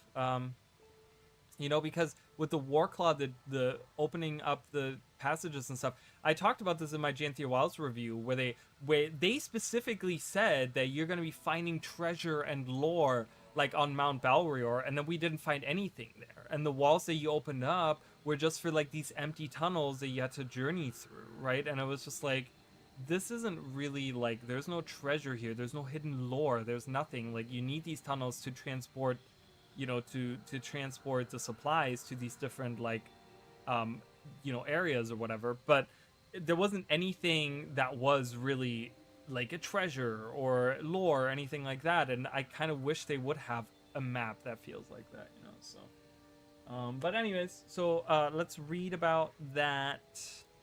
Let's read about this last dungeon for today, and I'm gonna head out. So many adventurers have told legends of the Bloodstones, and a few brave souls claim to have seen them. Even after hearing these stories, standing in the presence of such power is still quite intoxicating. A brilliant Asuran researcher named Gad assisted us in our search for another Bloodstone. With our help, the Usura would have to decipher a series of inscriptions placed by the Guardians, odd creatures called inscribed Ettins, before we could reach the legendary relic. The Guardians were busy shoring up their defenses, and our allies in the Shining Blade had taken an interest in their activities. Their scouts, always on the lookout for enchanted weaponry to use in their struggle against the White Mantle, noticed the Ettins returning to this place repeatedly, where they harvested some sort of magical essences. Bartholos believed they could be weaponized for the Shining Blade's war effort. With the Warclaw doing stuff. Yeah, I don't know. I gave my whole thoughts on that already, you know, where I think they should have just stopped it with Mount Balrior for that expansion, and I think it would have been much better, but yeah, it is what it is. So, alright, so my voice is kind of going. I don't have anything else to drink, so I gotta head out anyways. But yeah, so tomorrow, I'm gonna try to be live tomorrow. I want to do my Survivor Challenge in Guild Wars 2, so we're going to kind of talk Guild Wars 2 tomorrow. We're going to talk maybe our predictions for the last 3 Elite specializations. Maybe we'll, you know, that kind of bring that subject up. Then on Wednesday, like I said, I will release a video on Wednesday. I don't know if I'm going to be streaming on Wednesday. If I am streaming, I will probably let you guys know in the video. If not, you guys, as always, like, make sure to follow, subscribe, all the things. To get notified. Also, our Discord has a specific channel that notifies you guys when that happens. So Yeah, and then Thursday, I don't know if I'm streaming Thursday, or what I'm streaming Thursday if I'm streaming, but yeah, so I'm kind of trying to get back into like streaming a lot more with you guys. Maybe I'll do something completely different or something, I'm not sure yet, but we'll see. So, but yeah, that's gonna be it. Wednesday final video showing. Yeah, so a lot of people on Wednesday is gonna be the day. Thank you, Ivory Serpent, I appreciate that. Why did that not pop up? Do I not have that? I just saw that as that happened. My alerts aren't working. I'm sorry. I had that off. I always forget to do that. But thank you so much. Hey, hi. How are you, Ivory Serpent? I was actually about to leave, so I'm sorry you came in right at the back end of it. But yeah, Wednesday's gonna be crazy because Wednesday is gonna be all Wednesday is going to be when a lot of people are going to decide what they're going to be playing for Visions of Eternity, right? Like, all eyes are on Wednesday because that's when the reveal is, right? All the final decision making there is, for some people, it's going to happen. Like I said, for me, it's going to happen during the beta. So I'm going to do my preliminary on Wednesday. Right now, I'm leaning towards Ritualist or Gale Shot. If they can change Paragon, because Paragon needs some serious changes. If they can change Paragon, I might lean towards that. So we don't know yet. But yeah, I'm very curious. I'm very excited. So when the Bazaar of the Four, when does it start? I don't know. It should be starting soon, right? Is that gonna happen like next week or this week or tomorrow or whenever? I don't know. I'm not sure, but yeah, so I was just on my way out. So thank you guys for watching. If you guys are interested in watching any of these series, all of my old live streams are on my live tab on YouTube, so you can go on there. There's like literally hundreds of streams that you guys can watch. There's my Guild Wars 1 playthrough series. There's my comparison streams of Guild Wars 1 and Guild Wars 2. My Survivor challenges, like all kinds of fun things, random things that I've done, different games that I've played through as well. Thank you so much, Emily. Have a good night as well. And yeah, so if you guys if you guys feel inclined, my referral links are down below, or if you're on Twitch, they're in my about section. If you're on YouTube, they're in the description. If you are new to the game, new to Guild Wars 2, you can use my referral link, and then there's another referral link if you're buying any of the expansions. It helps me out a ton for anyone that uses those. And also, you guys can either subscribe on Twitch or become members on YouTube. That will give you access to emojis. On YouTube, you actually get like a little badge.